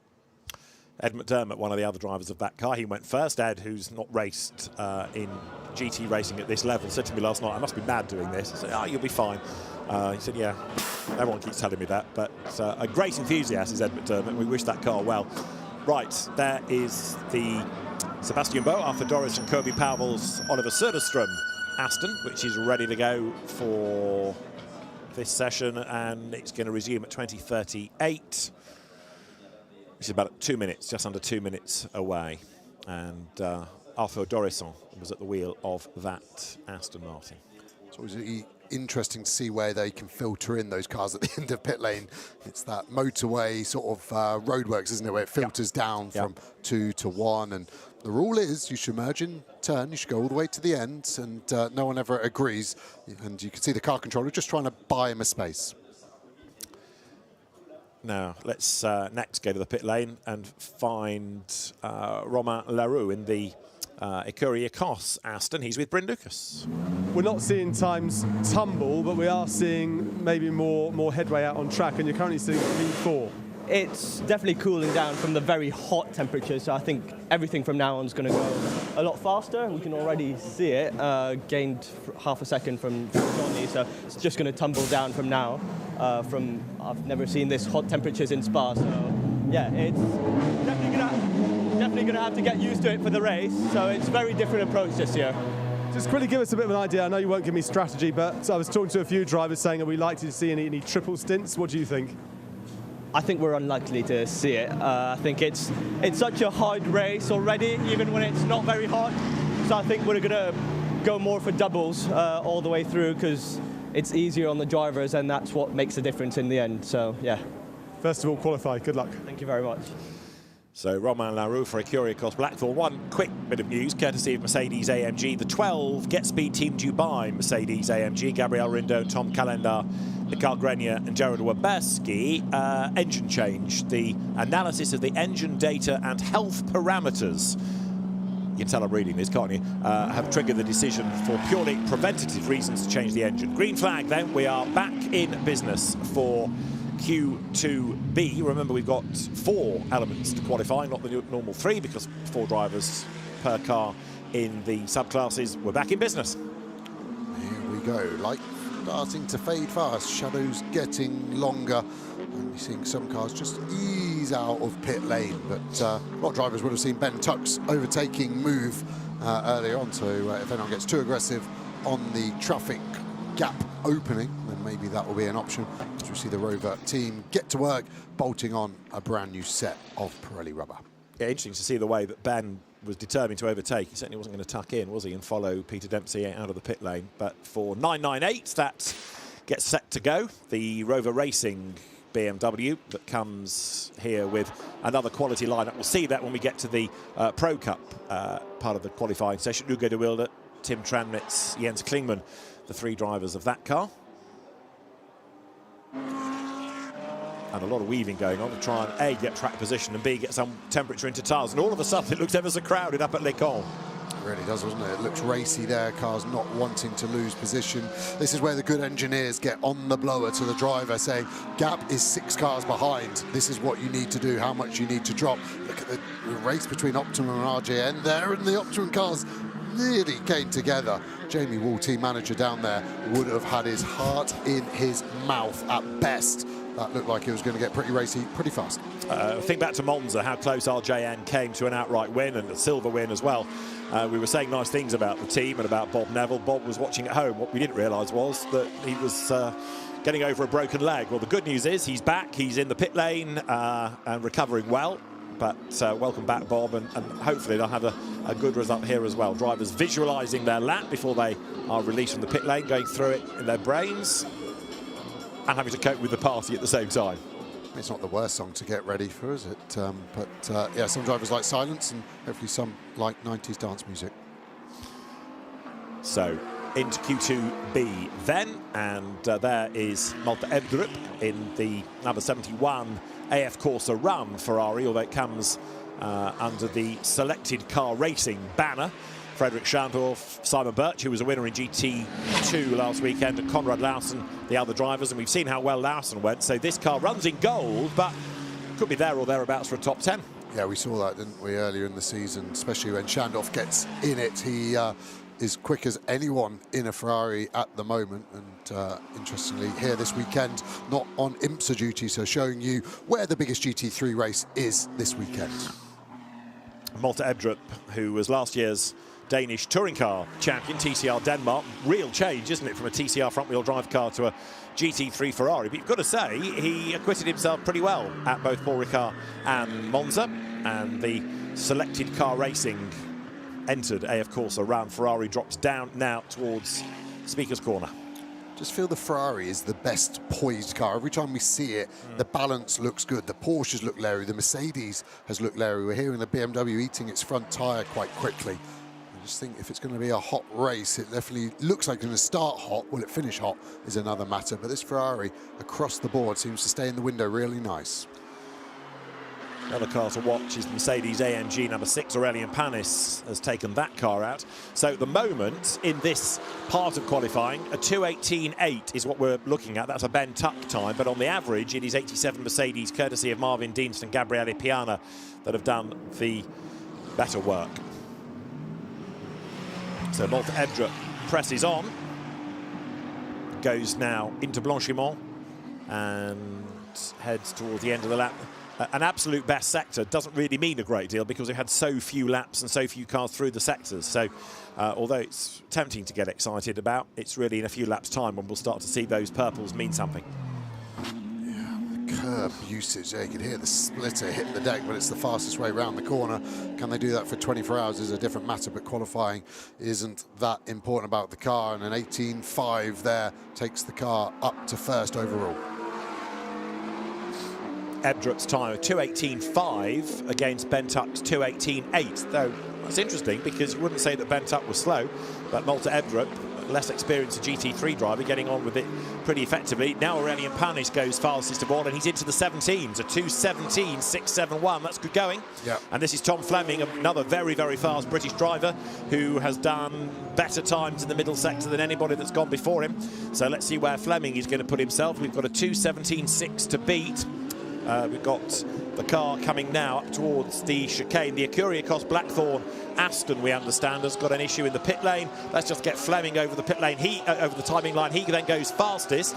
Tom Fleming to the top of the times on a 2:17.361, and the Aston has a motor issue overheating, but they can't open the car up to cool it down, Bryn Lucas is telling us, because it's under part fair make conditions, so they're just going to sit and wait before they can get the car fired up. Dylan Pereira across the timing line, and Pereira puts himself third in this session, second on average. Yeah, McLaren's looking good as well now, aren't they, along with the Ferrari. Arthur Rouget taking that car up to fourth on the combined times, second in this session, 10th and a half behind the other McLaren and Tom Fleming. And Ugo de Wilde in 9.98, now on track. That car heading for the end of the lap. One of the cars in gold, but only running 3 drivers, which is unusual. Yeah, especially in this heat. I think they might live to regret that, having to do the extra leg work. I was about to say, has he slowed right down early coming up to La Source? He just looked slow there, but let's keep an eye to it. This is 25 Audi that we saw Ezekiel Perez Companc in. This is now Etienne Shelley, the son of former Formula 3 3000 racer Eric Shelley, and coming down towards Pif Paf. Now you've got the sun in your eyes as well. Just another problem of racing in a 24-hour race, qualifying in the fading light like this. The sun sitting in the driver's eyes, and that becomes another battle. Yeah, you've got the tinted visor you could see reflecting back of Shelley, but it's not enough. It's only like wearing sunglasses, it doesn't block the sun. So you see quite a few drivers now running almost like a second visor strip along the bottom edge of the visor and using that like a peak of a cap to try and shade their eyes. It's a difficult one. There's obviously a lot of other things to focus on, but it is definitely an annoyance. And in days of yore, when the Spa 24 Hours, for example, was a touring car race, you'd also see the rear windscreens with lots and lots of black tape to get rid of the glare of the lights in the mirror. But increasingly, of course, there's no rear window for many of the cars, and they have that rear camera rather than an actual physical mirror. Over the timing line goes Etienne Shelley, puts him up to 7th on the average. Tom Fleming then, still the fastest from Malte Ebdrup, Arthur Rougier, Aurélien Panis. Gilles Magnus is 5th and Dylan Pereira 6th in this session. Fleming went faster again on his second lap, so he is really flying 2/10 quicker than the 71 car of Malte Ebdrup. And this is Ariel Levi then, the Israeli driver, coming up towards the timing line. Very successful in Porsches, now in the Audi, and he's up to 13th on the average, and he's up to 7th in this session. Interesting that Audi is so strong in Sector 1, isn't it? That's a common theme. So in the race, that could be a good strength to have for them to be able to overtake cars at the end of the Kemmel Straight. Right, the fast lane is open now for Q2C. In other words, the Pro Cup cars. Our first look at those, and now we're going to start to see the time. So what are we thinking the best time of the night might be? Can we get into the 15s, or is that too much? It's going to be real close. It depends how quickly the track temp drops. It's dropped 4.5 degrees in this first hour, and we haven't had the pros out yet, so that would be an interesting... I feel it's going to be a 16-2. Right. Just can't see a 15 unless we suddenly get track temp down from 38 degrees to low 30s. So, very wide there goes Malte Ebdrup, absolutely on the limit, and he's down in the middle sector. Is he overdriving just a little bit? This car is going to be well placed on the average. It's one of the Gold Cup cars, remember, although Gilles Magnus has got up to 2nd on the average in the ever so unlucky Boutsen VDS number 10 Porsche that's had more hits than Elvis this year, and Ebdrup stays 3rd, a slower lap. This is Aurélien Panis in the very distinctive, almost sinister livery on the Bartone Get Speed car. Let's see what Panis can do then as he comes up towards the timing line. And 2:17.628, 4th fastest, but that's 9th on average. The drone hovering over the chicane. Some of the cars go for the pit lane. The drone crew, big hat tip early in the weekend. They produce some fantastic shots for us. Over the timing line come the rest of the golds and the silvers, ready to bail as the pros are ready to hit the track for the first time in qualifying. So we'll see how well these gold-rated, silver-rated and bronze-graded drivers are going to stack up against the fast pro. The best drivers in the world. We see them racing every weekend. Even hypercar drivers now, GT3. It's quite easy to jump between the two, so it'll be interesting to see where those pros put the rest of these classes in their place. Right, Dylan Pereira, good sector 1, not so good sector 2, goes across the line and ends up not improving in real terms. In fact, Ariel Levi, his teammate behind, did go slightly quicker on that last lap. Levi did a 2:17.757, and also looking good, Arthur Rougier, who's just gone up to 3rd within this session, and that puts 1:11.7 on average.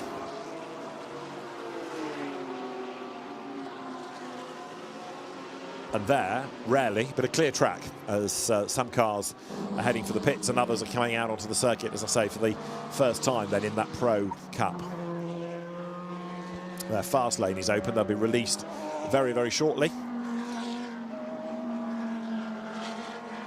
And now the pit exit is green for Q2C. So there, the AF Corsa Ferraris. That is 34 Aston Martin coming now up towards the start of a flying lap. Jamie Day aboard that, so he's got the best space, hasn't he? They got that car out very quickly. And I thought the Com2 guys would get theirs out quick with Nicky Team in the 007, but Vulcan has done a good job here. That's another team in the bottom pits, isn't it? So perhaps that's an advantage, at least in releasing the cars, because when the fast lane is open, those at the top have still got a lot of driving to do. You're almost there at the end, ready for the lights. So Jamie Day onto a flying lap. First time we've seen the car this evening, and Jamie skims the curb. The Rover BMW emerges in front. Jamie on the lights to say, right, I'm on a push lap, get out of the way. And in fairness, the BMW does just that. Really gets out of the way. You can see the dirt offline. Farfus being super fair in the Rover BMW. Very relaxed flash from the 34 Aston. Most teams able to program the lights to do what they want. And that was a polite reminder, more from the headlights, of please move. So Jamie Day up the curb. Augusto Farfus still getting himself ready. A prep lap coming out of the pit lane. So Jamie Day through Bruxelles, conscious that you've only really got 10 minutes in which to do the time.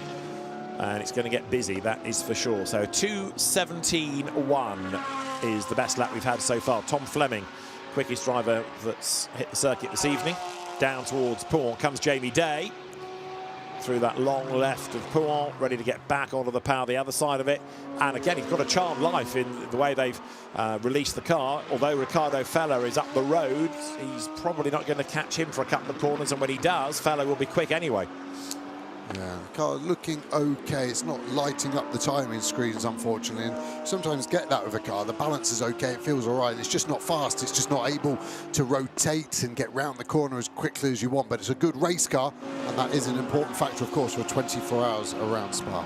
So here, Jamie Day comes towards the line. Mathieu Drudy is charging along behind him in number 7, or 007 if you prefer, for Aston Martin's marketing purposes.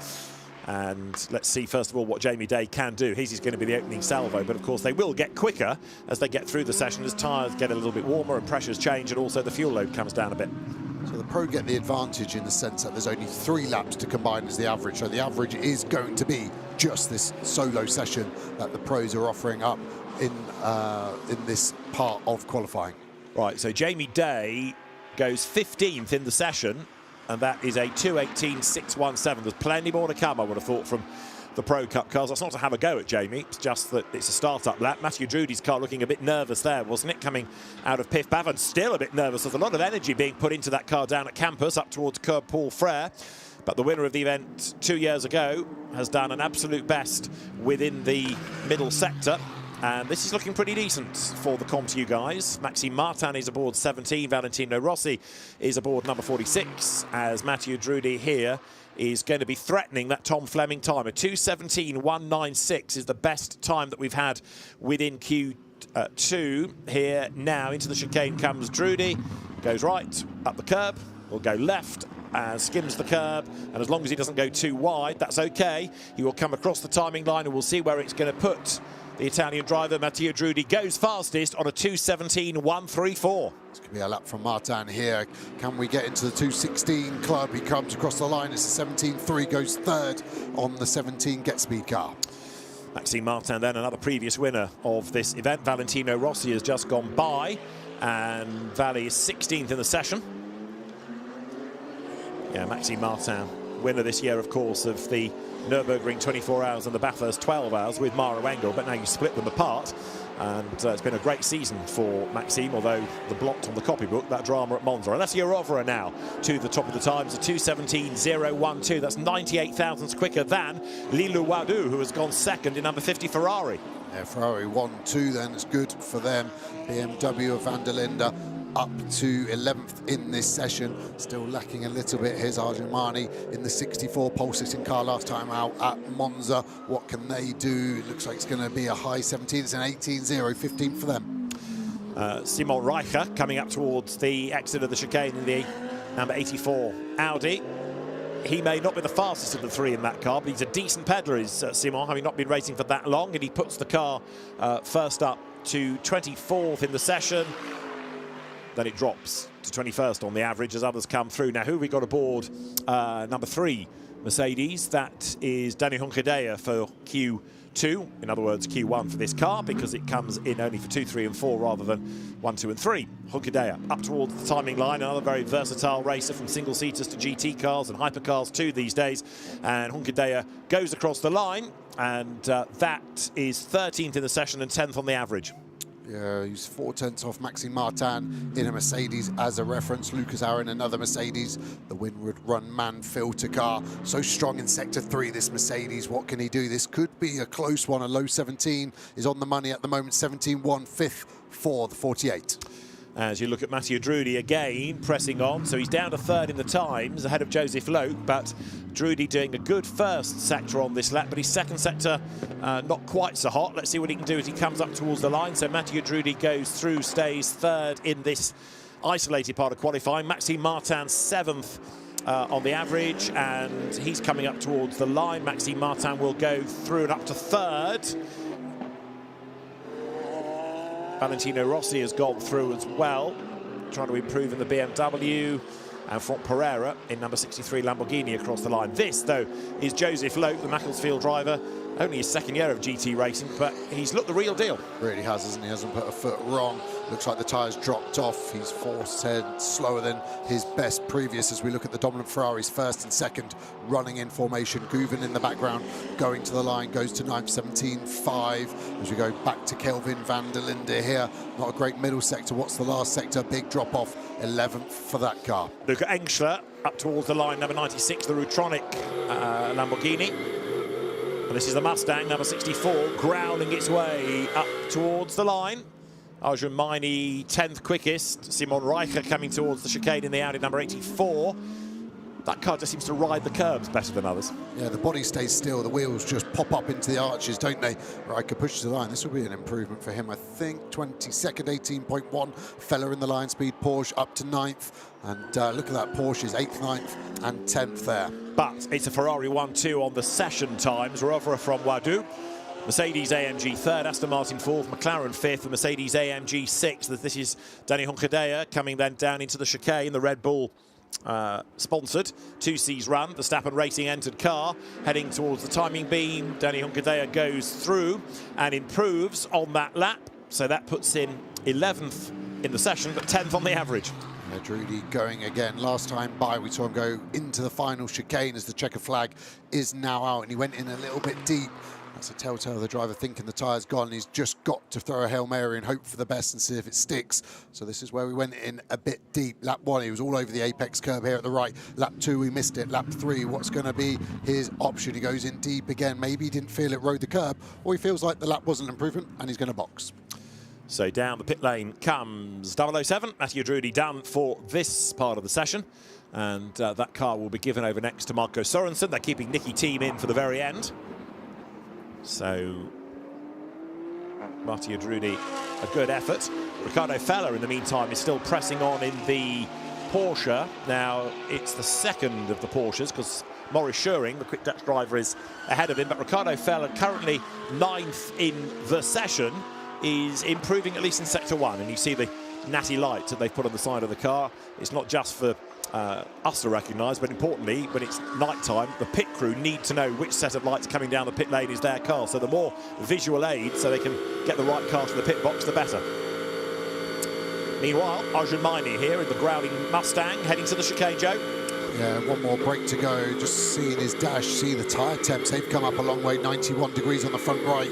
So this car working its tyres hard. You can see the traction struggling out of the last corner, pushing to the line. It's going to be a 17.4, 10th for that 64 as we go back to the line speed Porsche Feller, who's down in that middle sector. So Ricardo Feller coming up to take the checkered flag is 9th in... Oh, and he actually boxes. So he's realised on the Delta he's not going to be an improvement. So in he comes. Augusto Farfus, again, boxes. So he's not going to take the flag. He's done. And so also there, Jamie Day behind him. But Ferraris topped both free practice sessions earlier on in the day. And at the moment, fastest pair of cars. Got to say, Lila Wadu doing a very good job because her time is only 98 thousandths down on Rovera. Yeah, that's a phenomenal job from both of them. Well, I thought the Ferraris looked good, and at the moment they're converting that into strong pace, aren't they? And here is Lila Wadu on an in lap, but chuck that in. It was almost a four-wheel drift on the way in.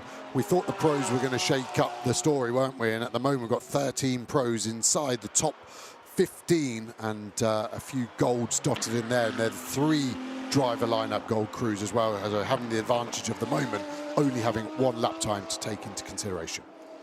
So the last handful of cars come to the pit lane. We're already getting ready then for Q3A.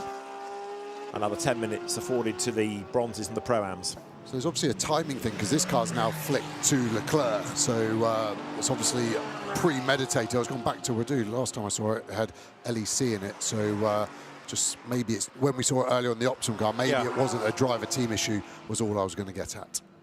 Yeah, perhaps if the timing screen resets, I look like a liar now, don't I? Changes to the driver. Yeah, nobody else saw it. Yeah. Anyway, Lilo Wadu comes to the pit lane, and any moment now, it's going to say Lek. Let's hear, though, from the man that is currently the fastest. It's Alessio Rovera, and he's down in the pit lane in the company of Bryn Lucas. It's really important to start off qualifying in this sort of way, isn't it? Earlier on we were thinking the Ferraris were looking pretty good out there, and number 1 and number 2 so far. Yeah, we look pretty competitive, I have to say. The car feels good, good balance. We work quite a lot on the setup because compared to Prologue now we had something like 20, 30 degrees more on the track, so the balance of the car was quite different, and I think we found a good compromise. As we know, in the 24 hour, the qualifying is 1% of the job, so yeah, we have to be prepared for the race. It was a very good 1%, but what have you taken back in? What have you said to your teammates about what they can do? Where can they find extra pace? Yeah, compared to free practice, the track is quite different. Was evolving quite a lot. FP1, there was a lot of grip. FP2 was poor grip, and now the grip is coming back, so it's quite difficult to judge, honestly, but I will try to explain to the other drivers. Very best of luck. Drivers looking hot and bothered. Bryn's looking a tad on the warm side as well, and we'll keep him walking up and down for another hour yet. Right, this is where we stand at the end of Q2, which is the first part of the session that's involved all the classes, and inevitably those out of the Pro Cup are, of course, now at the top of the times. Rovera, Wadu, Maxime Martin, your top 3. Mathieu Drudi, 4th, Joseph Loke, 5th. We've just gone green, ready to get Q3 underway. Lucas Auer is 6th. And then Tom Fleming, the best of the gold, currently the best of the silvers. The efforts of Salman Vega and Dante Rappange. So it's an interesting jumbled order as we can get back to the pit lane. We'll go to the endurance pits this time. That's where ComTU is based. And Mathieu Drudi is standing by, ready to talk to Gwenel. You can have a quick look at the order. You can see the classes with now the way the bronzes and the silvers filter in now that we've had those Pro Cup cars into the mix. So 69 cars we have in the entry. Currently the Xavier Knauf, Greg Servet efforts have put another 700 as the best of the Pro-Am cars. And I promised you we'd hear from Mathieu Drudi. We can so now do. He's ready for us. And Gwenel Longy is in the endurance pits. Let's go and join the winner of 2 years ago. Mathieu, P4 in this first session for you, just less than 2/10 off the quickest. Tell us through your session. I mean, it's been positive, of course. Today the target is to go through the first 32 spots to go through the Superpole tomorrow. I mean, we are just focusing a lot on the race. I think everyone is really doing that also because tomorrow we're gonna have only one set of tires for the Superpole, so it's gonna be important to have a consistent car, and of course for the race as well. But yeah, I mean, it's fine. There is a bit less traffic this year. That is nice. I mean, you can focus a bit more on your car, on your lap, on your preparing your lap. That it's something that we never had before, so that's really good. Yeah, now is Marco and Nicky next in the car, and I'm sure we are doing a good job, and we try to keep the way. You're a former winner at the CrowdStrike 24 Hours of Spa. You've got a lot of experience here. How hard is it to set the car up in these tough conditions this week? It's super tough. I think it's a condition that we never had before. It's really, really hot. It's not difficult for the tires. It's gonna be a key to not overheat the tires during the race, especially when you're in traffic following other cars. But yeah, I mean, it's the same condition for everyone. For sure, some cars will be a bit better in these conditions, some a bit worse, but we are trying to focus on our own, trying to get the maximum we can and see where we are in the race. Thank you, Mathieu.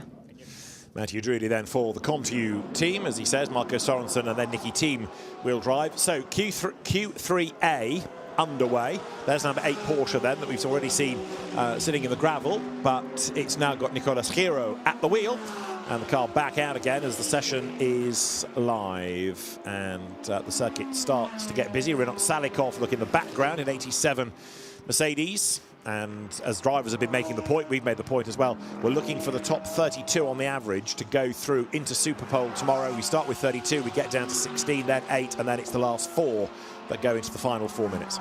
And now we're into the 3rd session for these cars. These drivers only affecting a 1/3 of that average. It's harder to lift them up the order, so we start to get a bit of intel on where those 32 places are going to go, aren't we? And some of the cars now seem to have their bronze drivers in.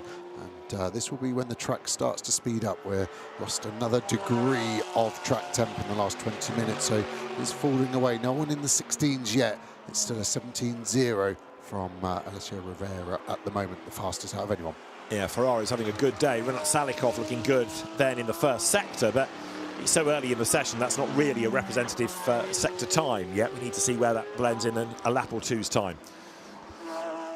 So there the Car Collection Motorsport Porsche. Car Collection we used to see running Audis, didn't we? But they've made that switch to the Porsche. And like many of the manufacturers, Porsche going all in here, entering all of its cars effectively for IGTC points. This runs out of Pro-Am, but for an overall position within the IGTC element of the race, could be a useful back raid for points. Intercontinental GT Challenge does have a Drivers' Championship. It does have an Independent Drivers' Championship, but it's very much about manufacturers as well, and many of them putting a huge stall on it. I think I'm right in saying we've got our biggest ever IGTC grid this weekend, and that's allowing for the fact that some manufacturers aren't within the IGTC element of the race. Right, Renat Salikov then does the target time, a 2:18.812 on the average, and a 2:18.5 in fact for Nicola Schiro. He's fractionally quicker. Who will be put in 74 for this part of the session? It is Mathieu Jaubert who's going to be one to watch. Off the back of a phenomenal Le Mans performance, really surprised a lot of people with how fast he was in that hypercar, and a bit of understeer. You can see his white gloves putting a load of right-hand lock on into Stavolo. It's 2 purple sectors. The important bit of what are those sectors? This could be a pretty low 17 at the moment. No traffic to worry about in front of him either. This is looking really good for the 74 Kessel. So Jaubert on a mission, and quicker in those 2 sectors than anybody else thus far. Doesn't seem to have quite the same input into this as other cars did earlier on. So maybe if it's getting a little bit cooler, that's bringing some of the grip back. Down to first gear, look for the chicane. Massive whack on the curb there. And Jaubert onto the power, heads up towards the line, and ought to be able to go top then as he breaks the beam. And Jaubert does a 2:17.257 as the lap, and a 2:18 on the average. Look at this super slow-mo over that curb that we heard from the onboard. 2 wheels up in the air, and he'll want to hang it in the Louvre, those 3 purple sectors, and fastest in this session so far. This 74 car might be running in our bronze class, but I think this is going to be a strong car at the end of the race. Fascinating fact 37, there aren't that many people in this entry that have come out of Caterham Racing, but you've got 2 in the same team, Mathieu Jaubert and Ben Tuck, both ex-Caterham racers. Mathieu Jaubert, a French Caterham champion. This is Marvin Klein, who's another normally Porsche specialist, but in a Mercedes AMG, and he goes over the timing line to go second in the session on a 2:18.0, and that will bring that car a little bit further up the order on the average. Now, what's Nicola Schiro being able to do? This looks good as well, doesn't it? With an absolute best in the middle sector. Schiro, who is another former Formula 3 champion, going back to 2012. He was the Euro F3 Open title winner, and he comes up now towards the line. So Nicola Schiro goes through, and second fastest in the session, a 2:17.6. It's not a bad effort, that. Really not. Salikov behind him, staying with him, again showing the pace of a bronze-graded driver on the top of his game, doing a mega job there as cars continue to filter through, trying to stay on the track out the last corner. The Century BMW going through Pedro Ibrahim at the wheel. He was a spinner into the gravel earlier on in the day, and more of them come pouring out of the chicane as the clock ticks on down. Colin Carasani, a former silver champion within the Endurance Cup, comes out of the chicane also in 1:77, and the lap time that he does is a 2:18.3. That puts Carasani to 9th in the times now, but 11th on average. And the Razoon Porsche there seems to take a long time to get back towards the line. Yeah, it's the shortest distance, but I was like it wasn't able to turn left, and it's not an aggressive curb, so assume that was intentional. But yeah, for sure, an odd way to push to the line there for the Porsche. It's Carl Watanabe at the wheel of the car, the former WEC racer. Another twitch in the background from 1-2-3, I think that was, coming out of the chicane. Armand Frumal in the Porsche, and in the Corvette here, Jordan Love having a mighty go. Just looks edgy, this car, doesn't it? Over the bumps, it looks stiff, unable to take it. Maxi Gott seems excited by it too, and it's an exciting way to warm up an already hot climate. No, he's not moving, it's the cameraman that's jumping up and down. You were confused there. So the Corvette with the dust still settling from ahead of him. Jordan Love we saw in GT World Challenge Europe a couple of seasons back, didn't we? And he had a really, really good run. Was for a time looked after by Mark Blundell, he may still be, and Jordan returning to European tracks, which is good to see. So out of Blanchimont he turns, road continues to climb. It's still a long run out of Blanchimont all the way up to the chicane. That camera angle certainly foreshortens it. Hard on the brakes, then down to first gear, go not up too much curb actually. Jordan Love then goes for the pit lane. Yeah. I feel the driver should put an indicator on it. Really kind of throws your vision off, doesn't it, when you expect him to swing left for the final corner. And is that what you used to say to the stewards when you collected somebody at the chicane? Yeah. Really surprised me. Yeah. More flashing of lights as here Aaron Walker comes to the chicane. Helped a little bit maybe by knowledge of the circuit from last week. He was racing with Ian Logie in a 2Cs round Mercedes in the British GT 2-hour race, so reasonable amount of track time afforded to him. We've just gone live for Q2B in a big moment. Whoa, look at that, skittering through the gravel and just about, I think, getting away with it was Tim Heinemann, number 60 Ferrari, the JMW car. That was quite a moment. Right, this is Michelle Gatting, not only a very rapid racer, but pretty decent commentator, as you may have heard at Le Mans. She's coming down towards Pouhon now. Yeah, considering who she was having to work with as well.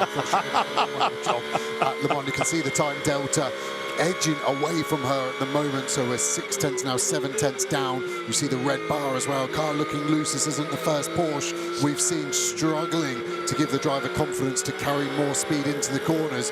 This looks hard work. I hope for the Porsche teams this means they've got a quali set up, and this isn't the car they're going to have to race for 24 hours. This is the Rutronic Run Porsche. So Michelle Gatting, Antares Au, Martin Rump, Sven Muller. Really good lineup of drivers this. It runs in bronze, but it's a very strong bronze car. So Michi has gone quicker in Sector 1, down a little bit in Sector 2. And through Blanchimont she comes then now. So let's see where this is going to blend in. It is still Mathieu Jobert at the top of the times of the session in isolation and on the average. Michelle Gatting goes right, goes left, first gear, back on the power. Very much a Porsche specialist these days, although she has been a Ferrari champion in the European Series over the timing line, but that's not that stellar on the average at the minute, is it? Long way back. Yeah, 19.6 for her. It's a lovely dash on the Porsche, isn't it? Super simple. Got all the numbers you need. Big number in the middle is the gear. The smaller numbers, the speed above it. Then you've got your lap time and delta either side. Tyre pressures below in the 1.7 region. So they're keeping the pressures low. Are we flat? It's quite a big lift through there, and you can see the wheel working. The confidence not there. Very legal on the top's the only thing. So maybe you could cut the inside a little bit more. And the stick you can see on the dash is actually how the Porsche adjusts its steering column to help other size drivers be able to jump in and be A-OK. She's 8th in the session, which ain't that bad, but on the average there's a little bit of time to find. But we've now got the second group in Q3 heading onto the circuit. Simon Bircher in the Ferrari. Number 5, McLaren, goes back out. So now the road briefly becomes busy as it overlaps, and then it'll calm down again once the first group heads for the pit lane. You've just seen Mathieu Dietrich, there he is, in number 30 BMW. Guillermo Oliveira was in the number 5 Optimum, McLaren number 4 for Harry George. So you've got some cars trying to finish a lap, others preparing for a flyer. So out of your 10 minutes, in terms of competitive and traffic-free laps, what, 7 minutes, 6.5? Yeah, still not much. 4 flyers if you are lucky with getting out there early, isn't it? So, yeah, 1 track limit that lap, mistake the next, traffic the next. Suddenly you can see why we've got some big names out of order. And the BMW there, strange how it unloaded itself. It looked quite leery through a high-speed corner where normally the aero sits the car down. The 60 Ferrari looking okay after its trip through the gravel past the medical centre. I thought that was going to be a bit more damaged as we go to another green Ferrari. This time, Balzan in the 45, and it's a good sector 1 so far for this 296 Evo. Yeah, Alessandro Balzan is somebody that probably doesn't get the credit he deserves, because he's won championships in Alfa Romeo 147s. He's a triple Carrera Cup champion. He's been a Ferrari champion. He's been a Le Mans Cup champion. He's got a really good CV, but rarely does he seem to get a top flight pro drive. But he's very, very quick, he's Alessandro Balzan, and he comes now towards the Piff Paff. Maybe that car just looking a little nervous under braking. The Rinaldi racing car clears Piff Paff down now towards campus, past the college, then towards the Cours Paul Frère. Bit of curb snatched on the inside. So Balzan now out of the Cours Paul Frère, back onto the loud pedal, and makes the run on towards the long left of Blanchimont. What he has done, though, is get good track position. Yeah, really good. That's so important, as we've seen many drivers get traffic and lose laps and then struggle to get anywhere where they should be. Just thinking, where are we going to see some of these bronze cars go? Are we going to get any in the 32 that get through to Superpole? It's going to be difficult, as Balzan's going to finish his lap. Should be able to bring the average down, which at the moment sits at a 19.4. He's going to cross the line, I think, in the 17.7 to go second overall at the moment. Third now because of the Audi of 25 Climaco. And Sebastian Oegaard is on a good lap in 66. There it is. You can see sectors being put together nicely. So coming through the chicane, Oegaard then now ready to run up towards the line. This is the car, remember, that won at Monza. And Sebastian Oegaard heads towards the timing line, and he goes through then. That puts the car up to third on the average. And we'll see what that does to the session lap as well. It's third there also. So Mathieu Jaubert, 2:17.2, getting close to that. Yeah, Audi 1, 2, 3, and it's another Audi purple sector 1, isn't it? I think we're going to have to keep an eye on that in the race, because it's going to be such a strong place for them to overtake, and it's going to be a nightmare for some cars to maybe overtake them if they're getting held up over the lap. Simon Birch, number 71 in that selected car racing Ferrari. Sector time's looking okay, so let's see what Birch can do here as he makes that run on through Blanchimont, heading towards the end of the lap. Number 71 Ferrari right now finding itself quite a long way down in the session times, but they sort of vault it back up. And Guillermo Oliveira going nicely in number 5 McLaren. That, as you can see, has done an absolute best. So the selected car investment sponsored Ferrari to the timing line. You'll see the graphic in a moment, tell you what Simon Birch has done when he gets towards the beam, and he goes quickest of all.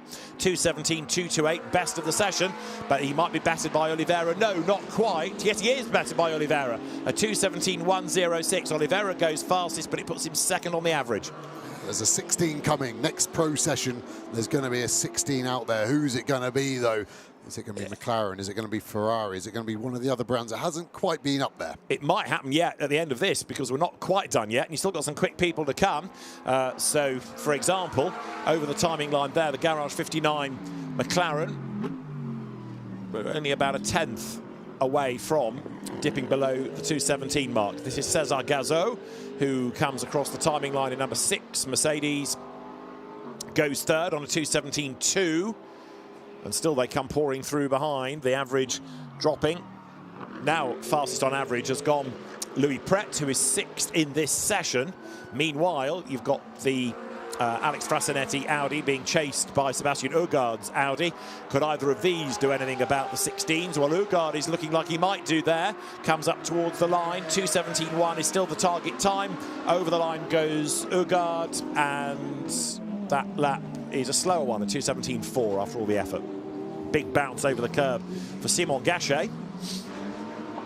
Here's McLaren now towards the timing line, and he breaks the beam, and he's done it, hasn't he? He's into the 16s, a 2:16.685 for Simon Gachet, and that is by quite a margin. That's 4/10 of a second. It's the lap of qualifying so far, isn't it? As you said, 4/10 clear. And the final chicane looked messy. Yeah. The curb usage is good. They had a big snap of oversteer. It really surprised me that was the purple sector 3, and it shows you that he was just hustling on hard and takes that car up to second overall as well for Simon Gachet. That's out of the Gold Cup. So you've got gold and silver at the top, then gold and silver behind. Simon Birch wants to try to buy back into this, number 71 Ferrari. The pit exit's gone green for the approach to Group C. Birch over the line. Right, what does that do for number 71? Puts him second, and he's a 17.002. So close to getting below that magic number. 16.8 for Oliveira, so he keeps the McLaren in the hunt. 3 McLarens in the top 4. Yeah. Detry going up to an 18.6, 22nd overall. And Oliveira also sort of halving that gap, isn't he? 4/10 becomes 2/10. Louis Pret, who seems to get quicker all the time, coming through for Garage 59. Pret 8th currently, but ahead on the average. And as he's about to break the beam, that lap is going to put him a 2:17.5. So doesn't really shuffle the order too much. This is Cesar Gazot 5th at the moment. And Gazot has done a personal and an absolute best and goes second on a 2:16.855.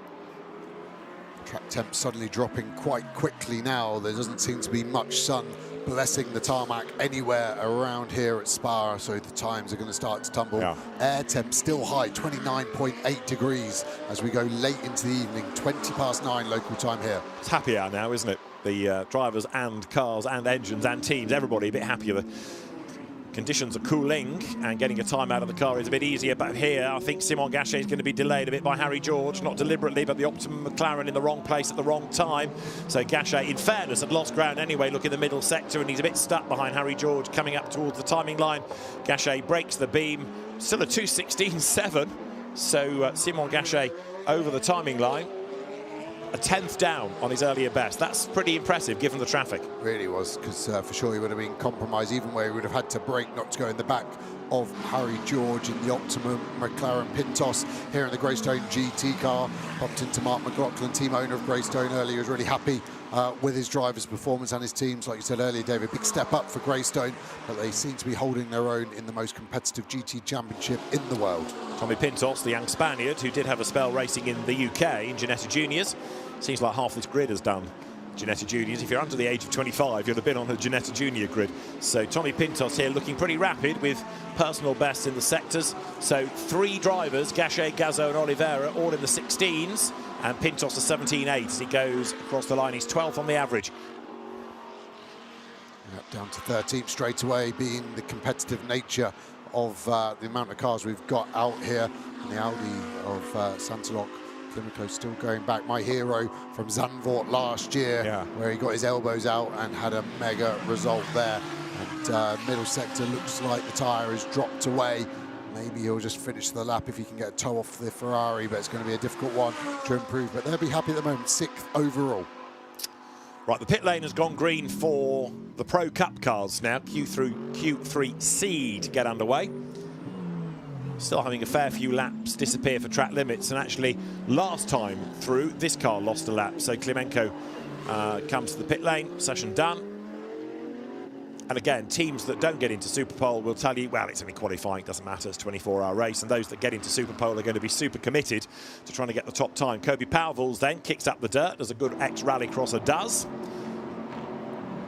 His father was a very good Belgian rallycross champion as well, and Benelux champion, Koen Pauwels. So Kobe now, who has been a bit of a star for Aston Martin, and again, the more seat time, the better he's become, and the faster he's become. It was good in Asian Le Mans in the winter, comes now out of Blanchimont up towards the chicane, but this lap down in that middle sector, I don't think he's going to pull much of it back, but we'll see.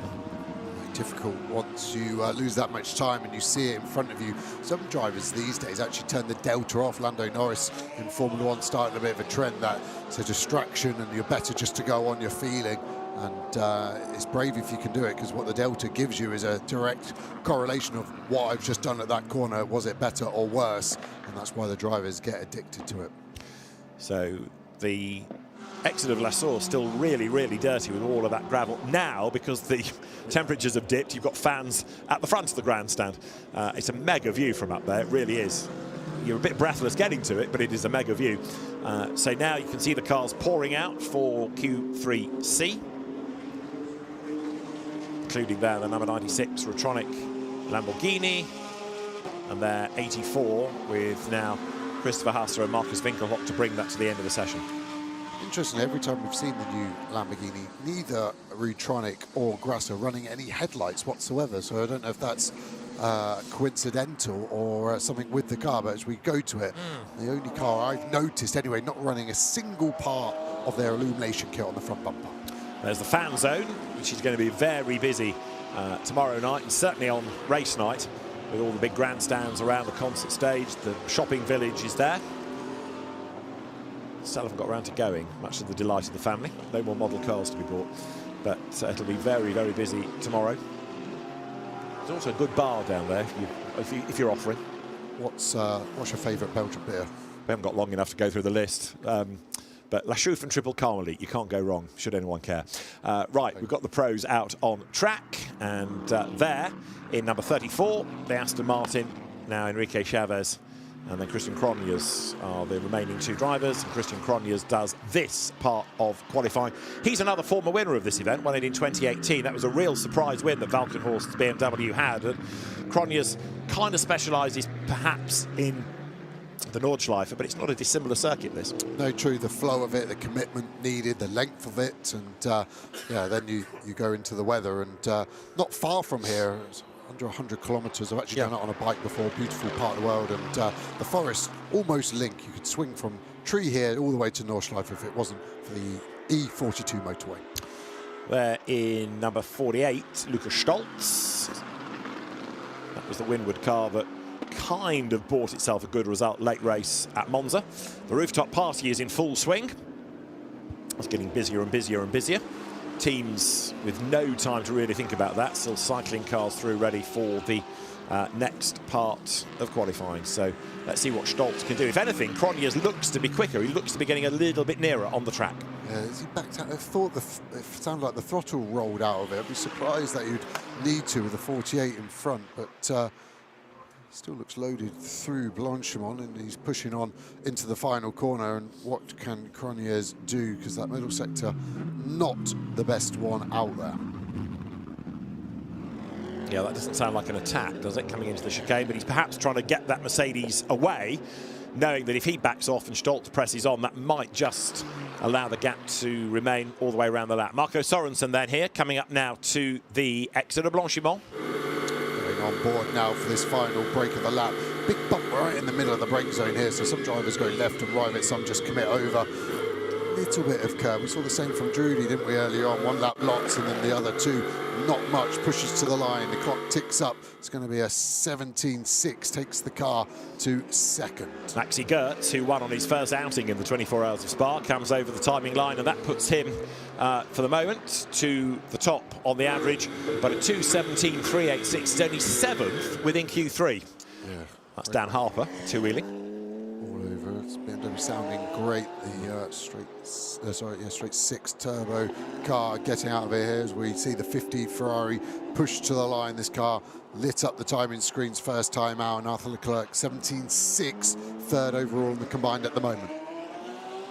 Yeah, Arthur Leclerc one to watch, but we anticipate some of these Pro Cup cars to be getting down towards the 16s in due course. Arthur Leclerc has just done the absolute best last sector. That's Matt Campbell back on a European GT3 grid in the Schumacher CLRT Porsche, and the Mustang here, the Fabio Scherer, who's been a class winner here in LMP2, in WEC for example. He's out of the chicane now. This car should be well suited to Spa, and you've got to say Halps has done an amazing job to get 2 cars on this grid after the huge dramas they had at Turn 1 at Monza. Yeah, just listen to the symphony of noise as you see the Rotronic Lamborghini still without headlights. Bryn Lucas reports from pit lane, Rotronic saying they're not using them because they don't need them yet, apparently. Fair enough. Strange everyone else has got them on, but what am I to know? There is a regulation time as well, isn't there, where race control insists that the headlights are on. I mean, normally you have them on because it reminds people that there's a quick car behind you, but we'll see when they put them on. The only logic I can apply is that it's putting less load through the alternator, as actually we cut to the man filter car, which also has zero illumination on it. But that could be the only positive I could find. But yeah, as a driver, I always preferred to have them on. Psychologically, felt like it was your best chance to get traffic out of your way. Lukas Stolz goes through and is second on the average now. Simon Gachet's 2:16 still staying as the top time. It's interesting that it's taking these cars a bit longer than we might have anticipated to get anywhere near, never mind get ahead of those earlier times. Yeah, strange, wasn't it? And those times came late on for the previous session. I just wonder if the track temp dropping away has maybe caught a few teams out. The pressure's now a bit too low in these tyres as we go to the 17 car of Goertz. And this car obviously heavily involved with the incident at Monza, and 217.2 as we go back on board with Dan Harper in the 46. Valentino Rossi WRT. BMW gets down the gear so quickly there. These cars do have a block system. When you downshift too early, it will refuse the downshift if you detonate the engine. But that BMW sounding very free revving on the downshifts. And Dan Harper goes through. The BMWs, and we said this in free practice, not really looking all that flash at the moment. Dean McDonald is the current quickest within this group, as Tommaso Mosca goes through, and he's up to second in the group ahead of Arthur Leclerc. Tommaso Mosca is somebody that's making quite a nice reputation for himself this year as a very rapid Ferrari driver. He's been a double Italian GT Endurance champion and now starting to show everybody what he's capable of. Fabio Scherer here is in the Mustang riding that curb, coming into the chicane, and the car powering its way towards the timing line. It will break the beam on a 2:17.4, 10th on the average. Yeah, everyone's just mid-17s, aren't they? No one's lighting it up into the 16s like we saw at the end of the previous session. Lamborghini coming across the line. It's a very soft car at the moment, that car. The best we've had in this session, or this group, is now Thomas Preining, fourth, and he's done a 2:16.9. So it is possible Thomas Preining is the first of them. You're looking at Chris Lullen, and he comes up towards the line, but he's not going to get the 16s, I don't believe. A 17.3. What about Stolz? He's next into the chicane here.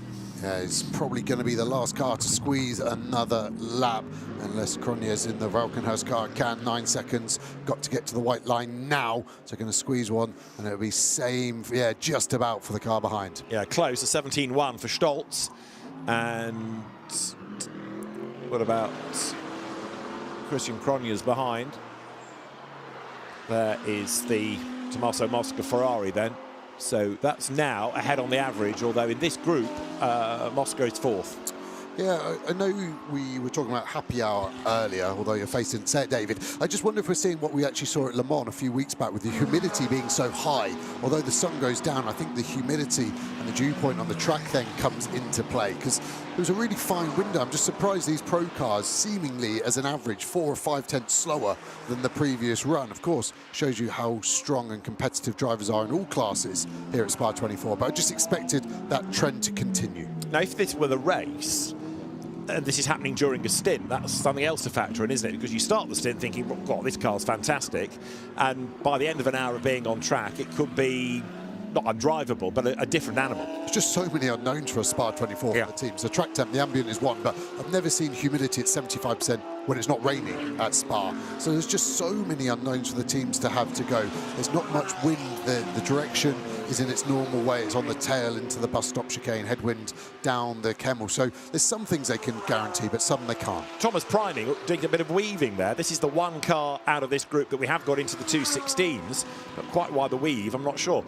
Chris Lullen is still pressing on as well, but both he and Preining are down in that middle sector. I think Preining must have to overtake the Lambo, 3.2 down in sector 2, and probably just clean his tyres up. And again, we'll see that a lot in the race, cars going offline to overtake, getting all the marbles to try to Sparks now coming off the bottom of the Mercedes skid blocks, which are normal for Lullen. I think Lullen could finish this lap. It's not the best sector 2, but it was a good sector 1. You see the brake disc starting to glow. It's going to finish the lap, open the wheel up, full throttle, unleash the V8 of the Verstappen.com car. Interesting, not going the shortest distance to the line, 17.4, 10th overall for that car.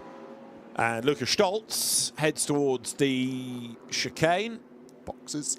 And yeah, won't be an improver. So we're pretty much down out of Q3, and one further run, Q4 coming up. And now Spa starts to take on a totally different feel, doesn't it, as the sun starts to set and the trees and the landscape take on a greater aspect of the visage in the background. So the cars, if they're in the endurance pits, trickle in, and we get set for Q4. Swiss Timing, the timekeeping service, resets all of its screens, drivers get on board, and we await the green flag at the end of the pit lane. First up, though, is that fast lane open message for the teams. Really busy paddock. You've got the GT3 legends down in the bottom paddock. You've got Lamborghinis and McLarens as well, plus this monster grid of GT3 cars. I'm going to make a sweeping statement without any knowledge, which is a favourite of mine, I know.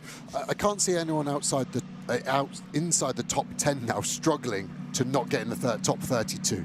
So I think that lap from Lulham to get him 10th keeps that car safe. The quality of the third drivers all being so strong, I don't think you're going to see any of those top 10 struggle to make our Superpole now. Unless anybody has a drama and can't get a time, for example. But yeah, under normal circumstances, I think I would go along with that. Fast lane is open then for Q4A. And this is where we stand at the moment, with Alessio Rovera, Tommaso Mosca having done the work from Ricardo Feller and Thomas Preining. Then Joseph Loke and Dean O'Donnell. Some big names to come. Nicholas Nielsen, Bastien Bus, Marvin Kirchhoffer. It is in gold, Tom Fleming and Louis Pret's efforts that have got that car ahead. In silver, Samuel Vega, Dante Reponge, Guillaume Oliveira. And we'll get to bronze, because outside the top 20 is where you will find the leading Bronze Cup car. And I think it's the Dustin Blackman, Ben Tuck, now Mathieu Chaubert, soon to be Dennis Marshall Ferrari. And Pro-Am is still the very Belgian Xavier Knauf, Greg Servet, Sarah Bovey, soon to be Nico Bart, 700 Comptieu Aston.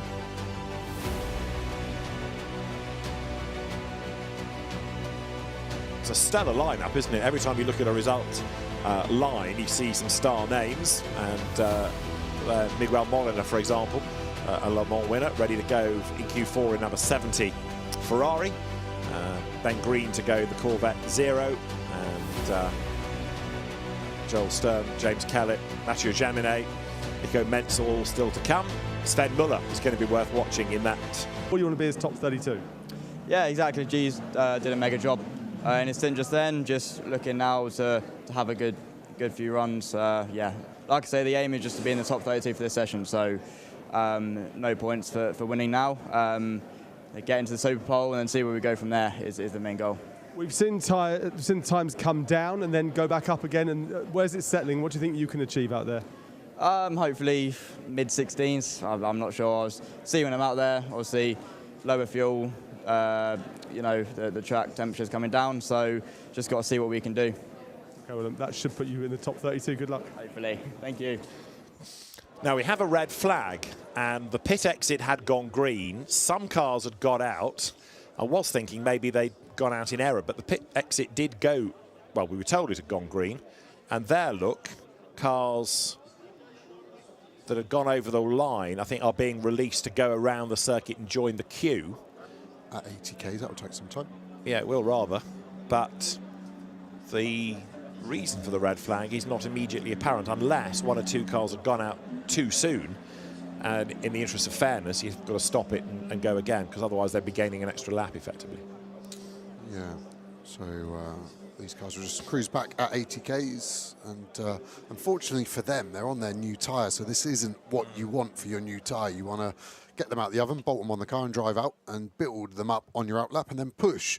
And this is really going to play a little bit of havoc for tyre temps and tyre pressures, and more annoyingly for them and the 5 cars that are going around turn 10, 11 at the moment as well. They lose track position, of course. They now go to the back of that queue on pit exit, so and potentially open themselves up for some penalties if they cross the pit exit line with a red light on. So the plot thickens as to quite why the red. As I say, it may have been on administrative reasons that perhaps a car, although it's a surprise if a driver at this level, if you're in Q4, you're a pro, but I'd be surprised if anybody misunderstood the fast lane and drove straight out. Now that's number 17, which is the Fabian Schiller, Maxi Goetz, Maxi Martin Mercedes, and that's clearly had a big trip through the gravel. Or has it? And is that just what they're picking up? Because I was actually at 2Cs earlier looking at how they re-prep the cars, and the driver filter, the cabin filter, was full of gravel of that exact colour. And I was speaking to the mechanics, like, yeah, that's normal. Really? I actually worry that something's failed on there. You see the hub? Yeah. I mean, it's a strange mix, isn't it, of like cement gravel. Yeah. It's a lot finer and greyer than the gravel trap gravel. True. But it's True. exactly the same colour as what I saw in the filter earlier. But they're getting to work quickly on that. And this red flag helps because they've got a bit more time. Of yeah, course. very good point. But you can see it's been grinding on the inside of that backing plate. So that sits on the inside of the disc to aid the cooling. And getting a good insight there. And I wonder if the scrutineers are keeping an eye on this. The regulation's very tight on what you can change during qualifying, of course. So we await news as to stoppage. It's not that a car's gone off, I don't believe, because we had everybody back in. So I can only assume, as I say, somebody may have gone through a red light, but we'll double check. Cars had left, and then quickly we went to the red flag. So there is the Bartone Get Speed Mercedes sitting in the pit lane, ready to go when it is allowed forward. That runs in silver. So Q4, good to go. First of all, we need to get these two cars down the pit lane. The session's going to restart at 21:43, which is just over 2 minutes away. Yeah, so these are the final cars to go round. 7 kilometres at 80k, 5 minutes and 15 seconds that took them to get back round. I think race control adding a little bit of time to make sure they get back to pit exit and they aren't compromised, which would kind of show to me that maybe they were innocent for crossing that exit line. Yeah, those cars, I think, were allowed around, but it was the first batch that, anyway, I'm sure we'll unravel it in due course, but the race director, Niels Vittich, wants the session brought back under control, and then he can release the field en bloc.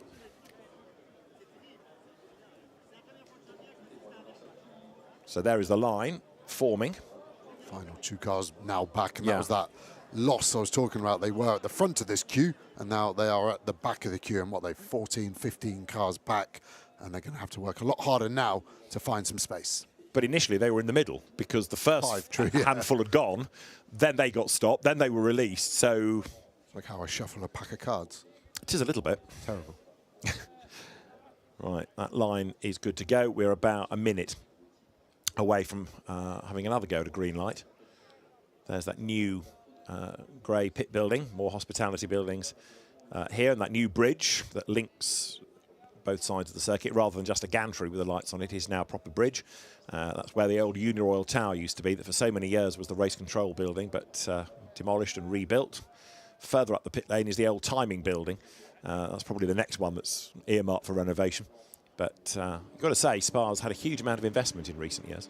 Yeah, and they're building residentials, aren't they, by the circuit, like they've done at Silverstone. It's a very good US model as well, where members buy a villa at the track and they can keep their cars there. And actually, Circuits of the America have gone into private ownership. So it'll be interesting to see where that goes. Paris Mullins doing a mega job there. Keeping a racetrack profitable is a hard job. And racetracks, I think, now benefiting off an amazing run of popularity in motorsport as we go back to green.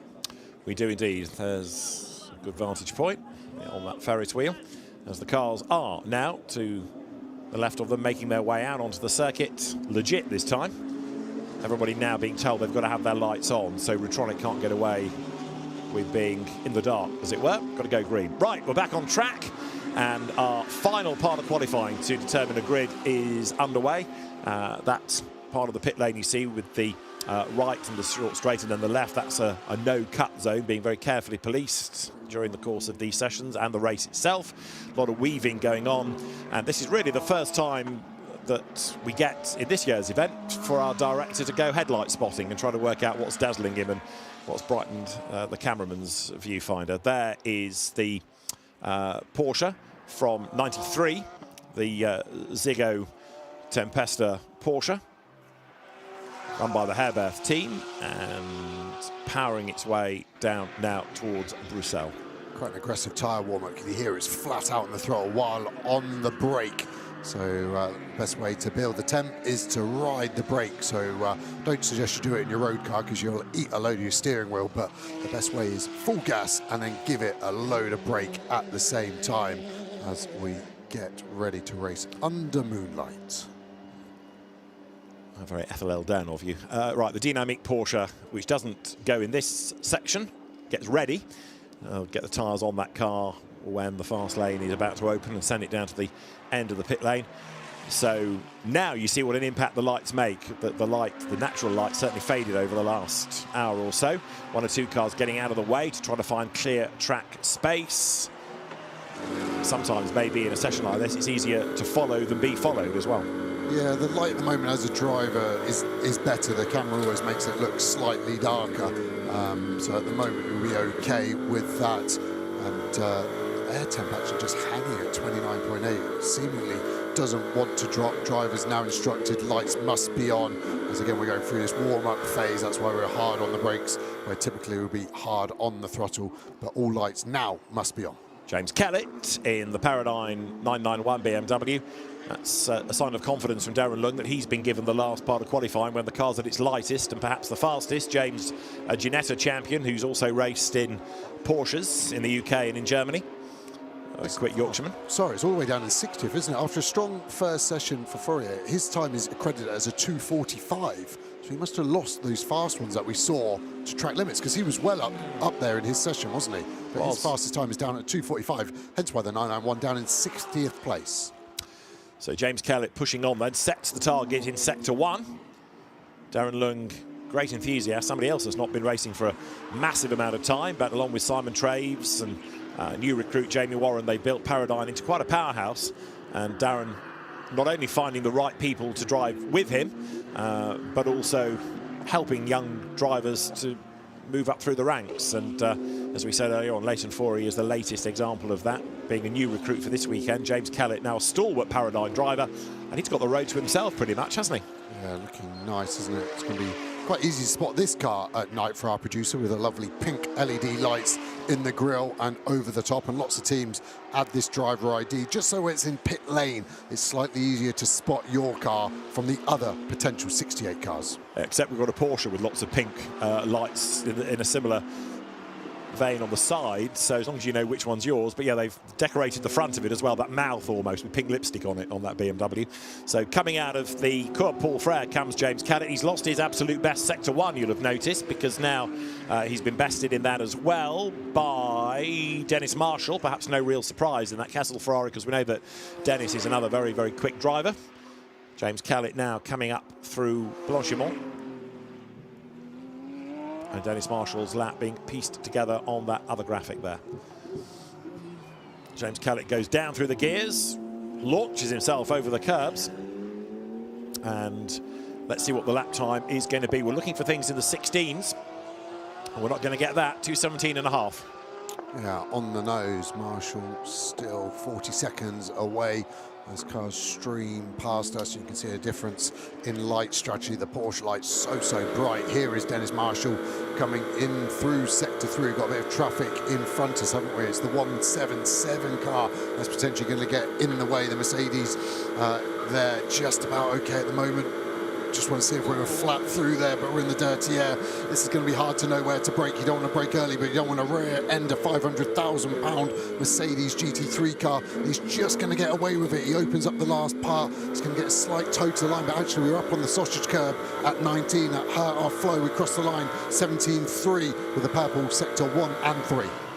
Down towards La Source then, as the Dennis Marshall time is a 2:17.370, and he's still stuck, isn't he, behind that Mercedes as they drop down the hill then. Clock ticking on down in this final part of qualifying for this group.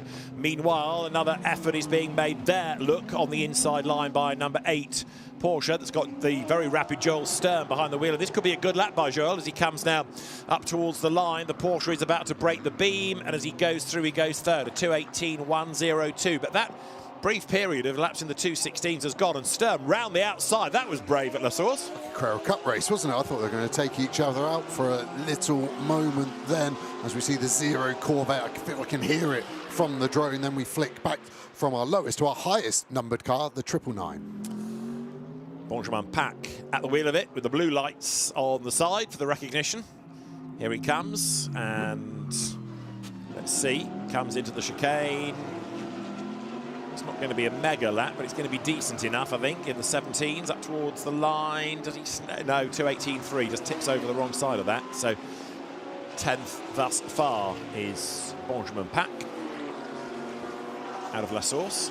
So a 2:17.3 is now the best. Dan Arrow in the Winward 87 Mercedes, having taken over from Renat Salikov in the last session. Kian Jewis is looking good in the 2Cs 222 Mercedes right there.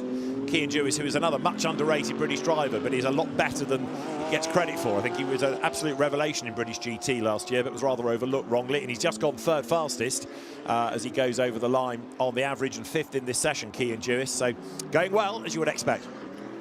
Yeah, I'm just starting to try and work out if any of the bronze cars can get through on their average. It's going to be very close, I think, for the 74 car. It's obviously our best chance, but I think the top 3 in bronze have got a chance of getting through in the top 32. This is Max Janssen, the Dutch driver, which is good for Ziggo, having a Dutch driver on board, but he's new to the car and new to the team, but we've seen him in BMWs in the past being very competitive, and Max Janssen has just gone over the timing line to be 7th within this session. And he puts that car now to 8th on the average as well. Dennis Marshall here has found another playmate, and it's the Resume Porsche just up the road ahead. Great chance to see the differences in these cars' strengths and weaknesses. Marshall trying to do everything to try and get the attention of the Porsche in front as we go to the Porsche of Gerald Sturm after a brilliant Sector 2. Sector 3, where's it going to be? It's not going to be a 16, it's going to be a 17.5. 15th overall at the moment for this car. It's going to be hard for them to be in the top 32 at the end of this. It is indeed. It's 4th in this session, but as you say, on the average, a lot lower down. Next one through is the next Porsche, which does not really shuffle the order.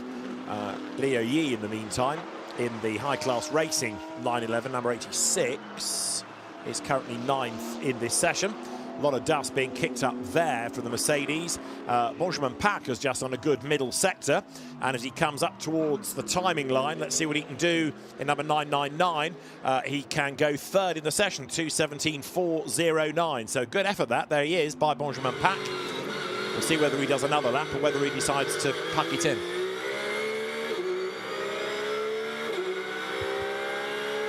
Back on board with my favourite sounding GT3 car. It's the first one I ever raced, the 997 car, actually with Mulder Motorsport, who are here in the 123 Porsche 992 now. The iterations going on in a completely illogical manner that I've never understood, but yeah, this car going very well. Leo Yi over the line now 7th on the average.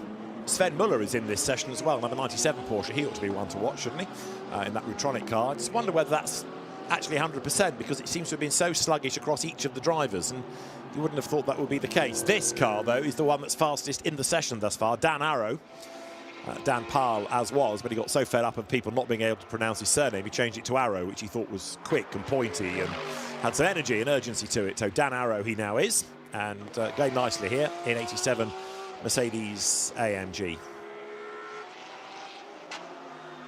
Oh, bottoming out there. Wow. The bumps got worse over the last 12 months there into Piff Paff. Brake zones are always bumpy because the energy of these cars, pulling nearly 3G under braking, just roll the tarmac up. But there, the bumps have kind of gone in sequence of 3 or 4. And yeah, for a car bottoming out, that's not a nice feeling as a driver for 24 hours. And maybe the team's going to have to lift the ride height up of these cars, not to wear a hole through the bottom of that very expensive carbon fibre splitter. So if you're new to GT World Challenge Europe, better explain that you've got the isolated sessions, so Q1, Q2, Q3, Q4, one per driver for each car. We can talk about the isolated session and an order in that, but then for the purposes of the grid, you have a combined average time, which is the one that the car takes. So we're talking about where they are in the session and where they are on the average, because it is that combined average order that gives us the top 32 that goes into Superpole. I've probably not made that much clearer, have I? But that's how it works. You're looking at Mathieu Jaminet coming out of the chicane, and the Herbert Porsche looks rapid, goes across the timing line, and Jaminet is fastest on a 2:17.212 in Q4 alone, and on the average, 5th that car now is. Yeah, I think if you want to simplify qualifying, what's better than one session? 11. And that's what we've had tonight. And then there's another bit tomorrow. Oh, yeah, another 4. Which is going to be another 4, 15. yeah, because Superpole gets broken down. We start with 32, then we get 16, then the next 8, and the fastest 4 go into the final bit. And then having got a grid, we let them loose for 24 hours, and then it all gets shuffled again. If you want to get a good view, you know how to climb the rock here. 28 Audi up towards the line. This session is, yes, now at an end. Q4A is done, and the pit exit is green for Q4B. So Group A are the Bronze and Pro-Am Cup cars. Group B are the Gold and Silver Cup, and then C is Pro. Sturm unable to do anything about Sector 2. He has been purple twice in Sector 2 in this session, so Porsche going well in that long sector. 41% of the Spa lap is Sector 2, so the longest lap by longest sector quite considerably, and the most important really for the balance of the car too. So Joel Sturm comes towards the chicane. Winwood look pretty happy with the 87 car being second in this session and second on the average. That'll do them, I think. Yeah, in the mix, aren't they? The battle in that class between the 74 and the 87, you've got two of the shiniest bronze drivers going, and then they've recruited the best they can get in their categories alongside them. So that is going to be a mega fight between the 74 Kessel Ferrari and the Winwood 87 Mercedes.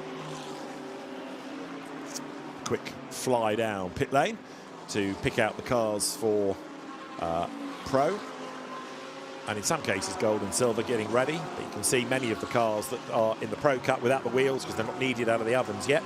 And some of those cars have already boxed and are done for the day. But increasingly now, it's not so much the session, it's not so much the position in the average, it's if you're in that top 32. That's now going to become the increased focus, especially when we get to the last group. Yeah, and if we're talking about qualifying, like, why is it important where you finish in this top 32? 4 of the last 8 poles from Superpole have been pole in this average qualifying session. So it does show you there's some real form across the car. And shout out to Jim Winks from SRO for that stat. But surprising that one, that the form really follows true that strongly. So here you've got the cars in Group B starting a lap, and those in Group A pitting at the end of their night's work. Although for the mechanics, I suspect not the end of the night's work, because they'll still have work to do. It's a grueling weekend all round this. Yeah, I was speaking to a few teams and asking the mechanics, what time do you think you're out of here tonight? And they went, well, it'll be tomorrow. Yeah, yeah. But the good news is that tomorrow there's only Superpole, and if they want it, the warm-up session. The warm-up oddly runs the day before the actual race starts, but it's just a chance as a last shakedown. Not everybody always goes out for that, but in some cases, if you don't get into Superpole, you've bought yourself a lot more time tomorrow. Yeah, a few of the mechanics say, I want to speak to them, where would you like to qualify tonight? They're going 33rd, yeah. Quite nice, actually. Best of the rest, you mean, yeah. So they can be mid-grid, but they don't have to worry about Superpole tomorrow.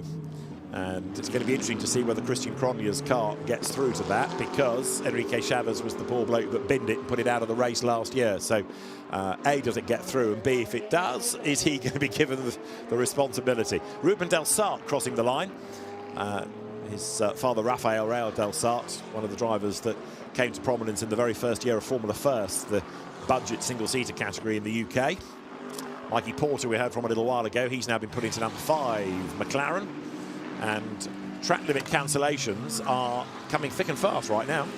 Yeah, had been quite well behaved, hadn't they? But Mikey Porter last weekend in British GT, falling foul of that in the GT4 class, went on to win the race. So he kept his toys inside the pram for the 2-hour race here that we had last weekend as part of SRO Speed Week. He's backed out of this one due to traffic. He's just got to try and manipulate that space so he doesn't hold up the car behind, but he generates the gap to get one more push after this.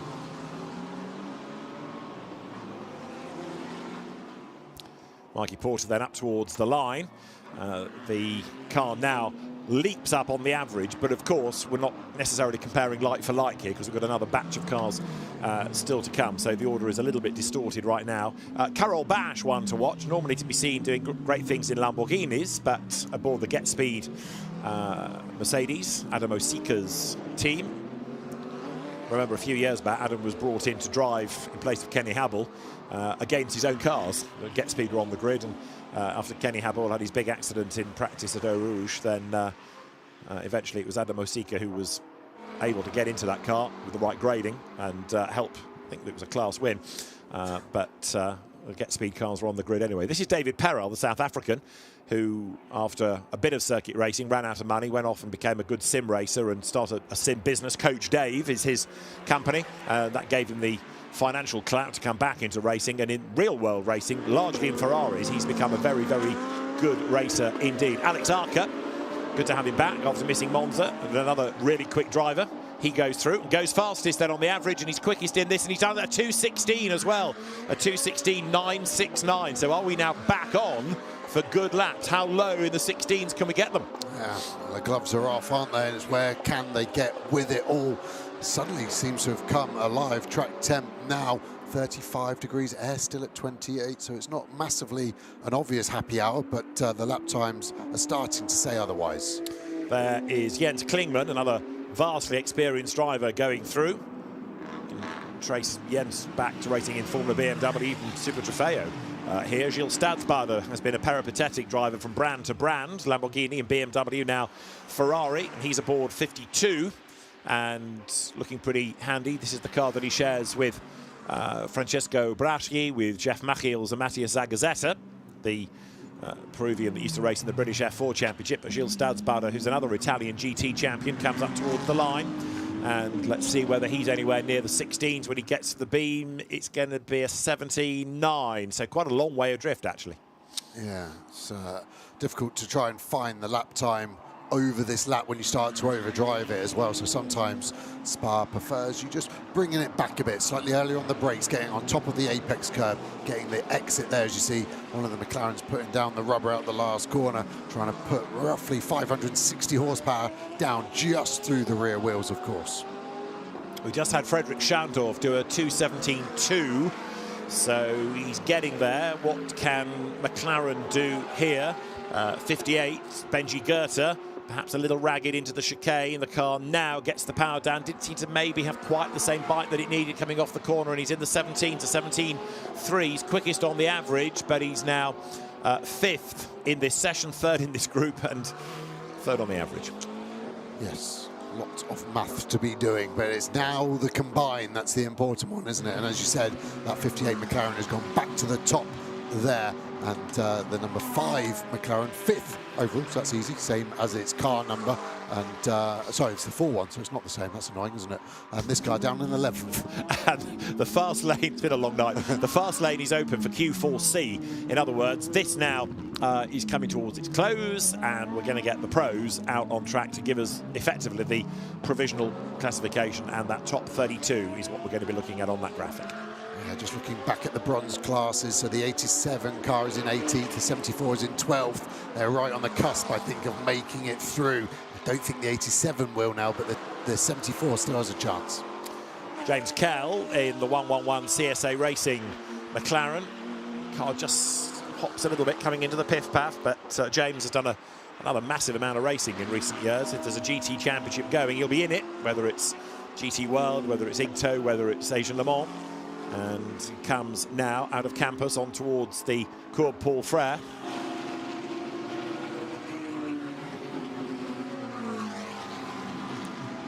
His father racing as well now, actually, so it's a family affair, both in McLaren, so yeah, good to see lad and dad racing.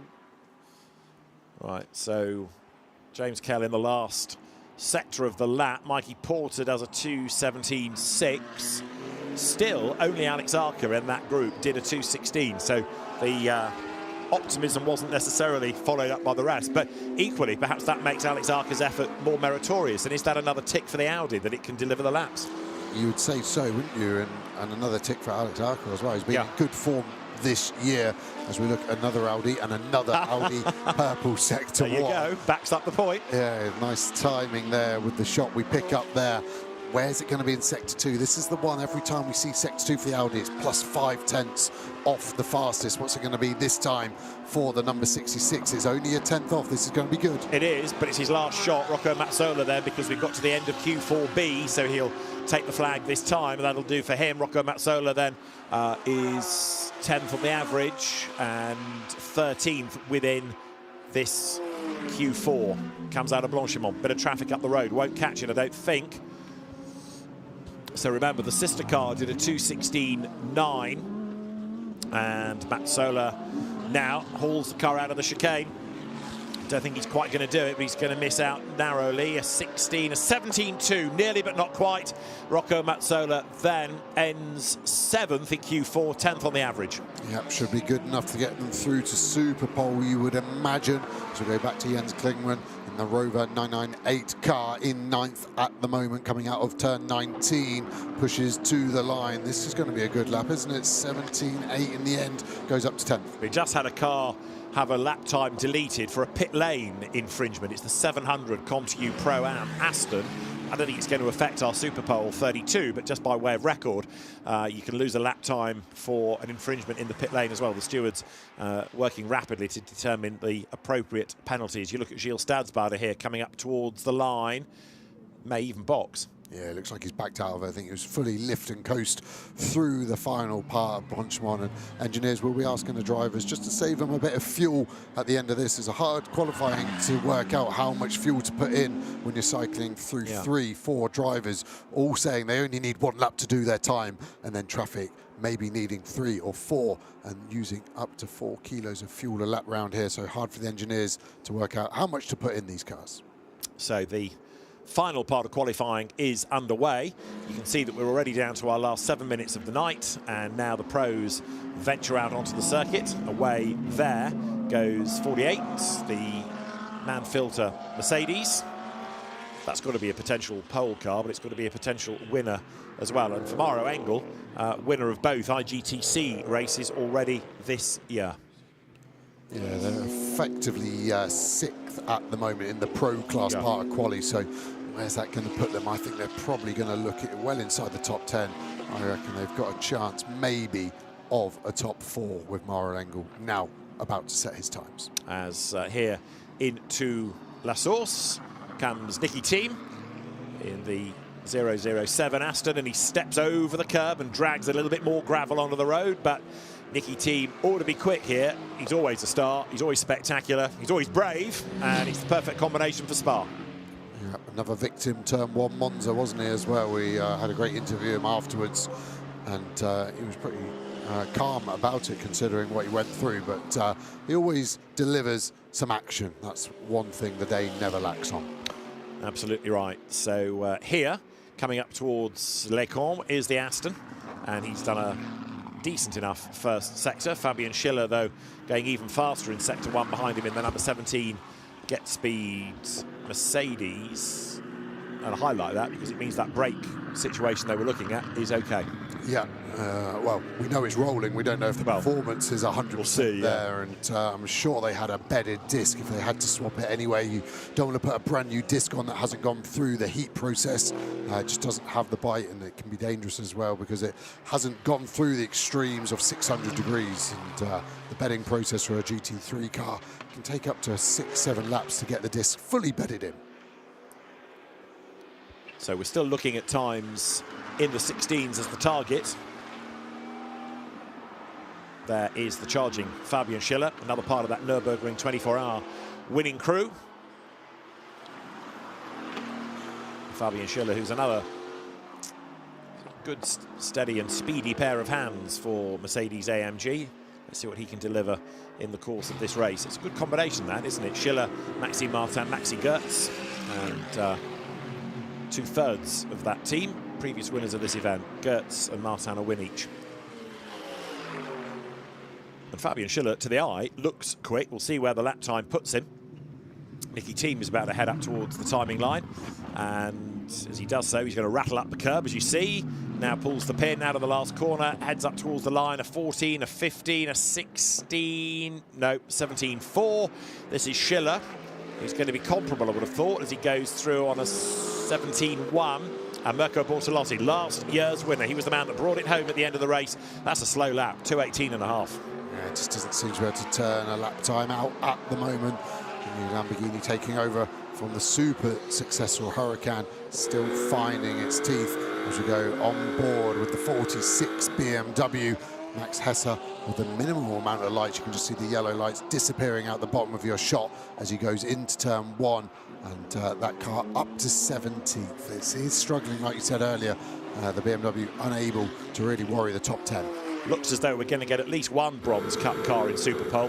The 74 Kessel Ferrari, I reckon, is safe. 87 Mercedes might be able to get in as well.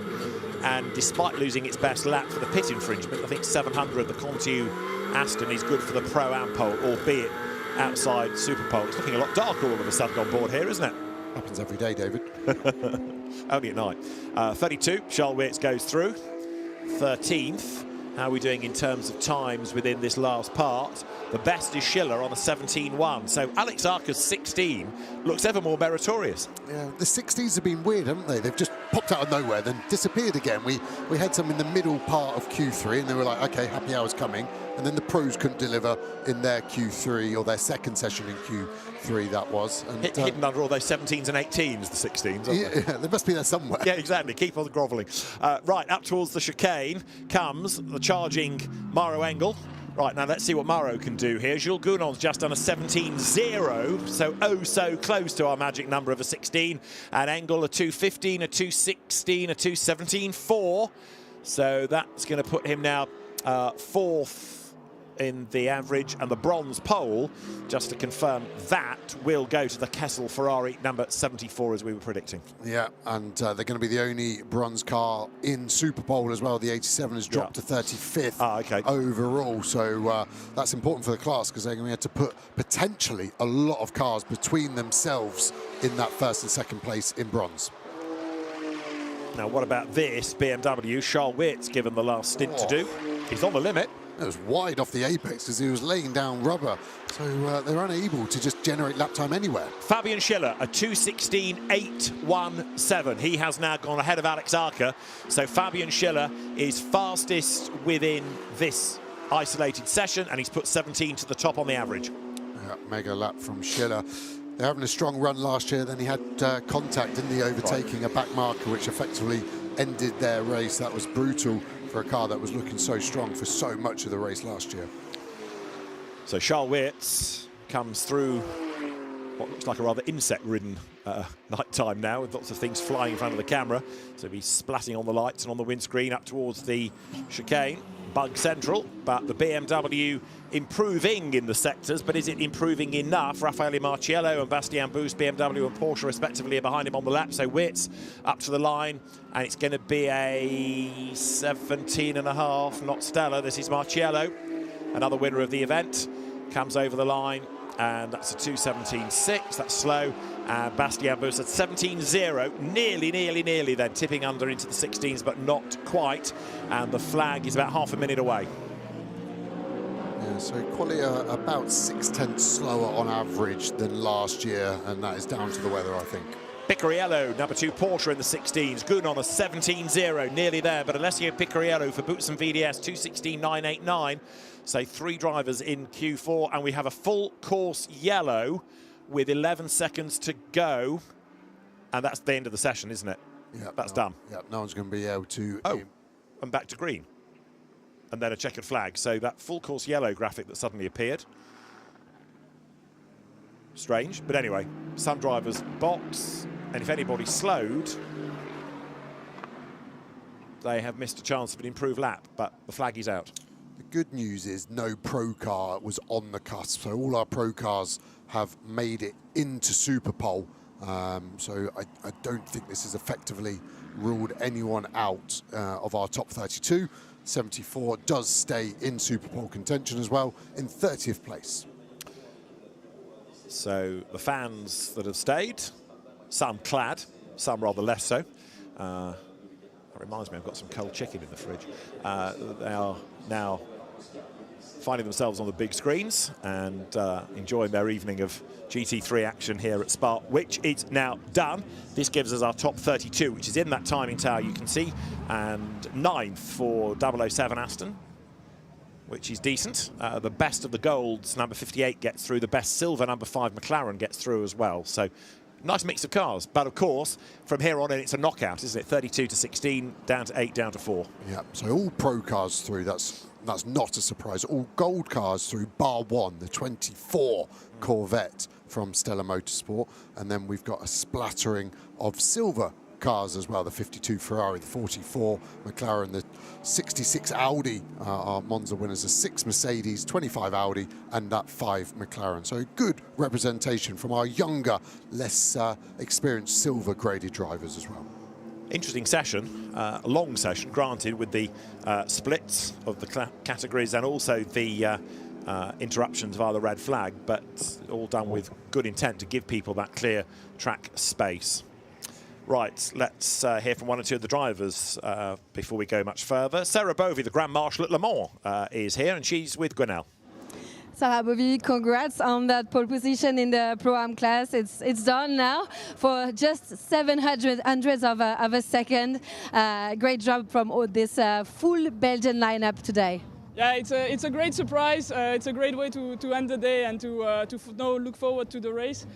We were not especially expecting to be in the fight for the pole position in the class. We really focused on the race and didn't really do into quali sim and quali car.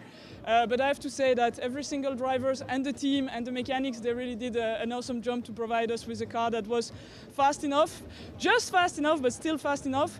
We got a little moment of heat when one lap got delayed of my quali because of something happening in the pit lane. No big deal, but you know the rules are the rules and it's normal. But at the end, we still keep the pole position, so super happy with that, and thanks for the entire team. Congrats for this Belgian pole position in Belgium. Yeah, good result for the home fans. Sarah Bovey, normally, as you see from the cap, part of the Iron Dames team. Well, there's the star of the night for many, Fabian Schiller, doing that gun time of a 2:16.817. Maxi Goertz there in the background. His bespectacled co-driver, Maxime Martin, will be very pleased with that as well, thinking that maybe he could have a second win. Of course, his father and his uncle, winners of the 24 Hours of Spa as well. So very much a family affair, this event. And that Mercedes AMG is going to be a force to be reckoned with. Let us hear, though, from Fabian Schiller. Really, really good effort that into the 16s at the end. He's with Bryn. Yeah, thanks very much. Fabian, that is exactly what you needed to do. It gets you through into Superpole, which is the most important thing, but getting down into the 16s, there's not many that have done that. No, for sure. I mean, main goal was... the main goal was getting the car into Superpole, for sure. That's the target, and starting grid will be decided tomorrow, but obviously it's not that often during a weekend like Spa where you get such a clean run like we got now with the qualifying groups. And then obviously you're still pushing as much as you can and trying to check the car under those conditions also, because it's getting a little bit colder, which is something we will probably face during Saturday, Sunday at one point. And no, it's been fun. The car was great to drive, and as always, it's a pleasure to be around here in Spa. Rest up. Thank you. We might have to send Gwenelle back down to see Sarah Bovey, because now that that lap time has been taken away from 700 and the average has all been calculated, 700 Aston drops to 63rd, so it loses the Pro-Am pole, and that gives 86 Porsche, the high-class car, pole position in class outside Superpole. So this is the provisional order, barring any penalties or lap infringements lurking in the system. Maxime Martin, Maxi Goertz and Fabian Schiller take the top time, from Alessio Rovera, Tommaso Mosca and Nicholas Nielsen's efforts, with Ricardo Feller, Thomas Preining and Bastien Bous third. The best of gold, Tom Fleming, Louis Pret, Benji Goethe. The best silver, Mikey Porter, Guillaume Oliveira, Dante Rapponge and Salman Ovega. In bronze, 74, the Kessel Ferrari of Dustin Blattner, Ben Tuck, Mathieu Jaubert and Dennis Marshall, 30th, so they just squeeze in to Superpole. And also the Pro-Am pole, then, as I say, now goes the way of 86. That was the Porsche from high class of Kerong Lee, Anders Fjordbach, Bob Yuan and Leo Yi. So bit of shuffling right at the very end. That lap time being taken away from 700 does change the order. But an interesting session, and we look forward then to Superpole tomorrow. 65 Mustang, I don't think ever got out because that didn't record a lap time. So 65 Mustang and also the number 12 Mercedes AMG, that we knew was having an engine change. They're the two that don't get a lap time. But for now, the photographs are taken of our 3 happy Mercedes AMG drivers down in the pit lane. Let's quickly hear from Simon Gachet. He got the fastest lap of the night, and he is with Gwenelle. I'm here with the fastest guy on track tonight, Simon Gachet. You were flying 2.16.685, unbeaten lap time tonight. Yeah, the car was really amazing to drive. CSA team did a really great job this weekend. It was quite tough this morning, so it's a good comeback. But now we are going to the Superpole, so let's see what we can do tomorrow. Yes, cherry on the cake is the Superpole tomorrow.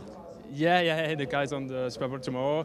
I'm so happy. You know, I lost a friend 7 years ago. It was Antoine. So I'm thinking about him every time when I'm at Spa. So yeah, it's for him. Thanks a lot. Thank you. Congrats again. So let's have a look back at qualifying. A session for qualifying for the CrowdStrike 24 Hours of Spa that began in hot temperatures and bright sunshine, with the first group of cars being sent out onto the circuit, with, in some cases, the lower graded driver doing the opening stint, in others, a higher graded driver trying to get the car up the order early on the average, setting a benchmark time and hoping maybe that their cars were better in the warm than in the cool. McLaren's had good pace early on, so too did Ferraris, and with the green flag being waved, the different groups added themselves to the circuit. New this weekend, Pro-Am, and an early good car was the 700 Aston. Then there was drama as Reinhold Krohn was fired off into the gravel bed, and that brought a red flag. On the restart, Ben Tuck was determined to get on track quicker than Peter Dempsey. Then another red flag, 2 more tangling down at Speaker's Corner. They were extricated and we went green once again, with Aurelien Panis looking rapid in the Get Speed Bartone Mercedes AMG. Tom Fleming was flying early doors also for Garage 59. And the number 50 Ferrari with Lila Wadu at the wheel was quick in her isolated session. So different drivers, different groups, qualifying taking a different look all the way through, as Tim Heinemann had a big drama coming out of the Cours Paul Frère. Simon Gachet was rapid in his session and proved the point by setting the fastest time of the night.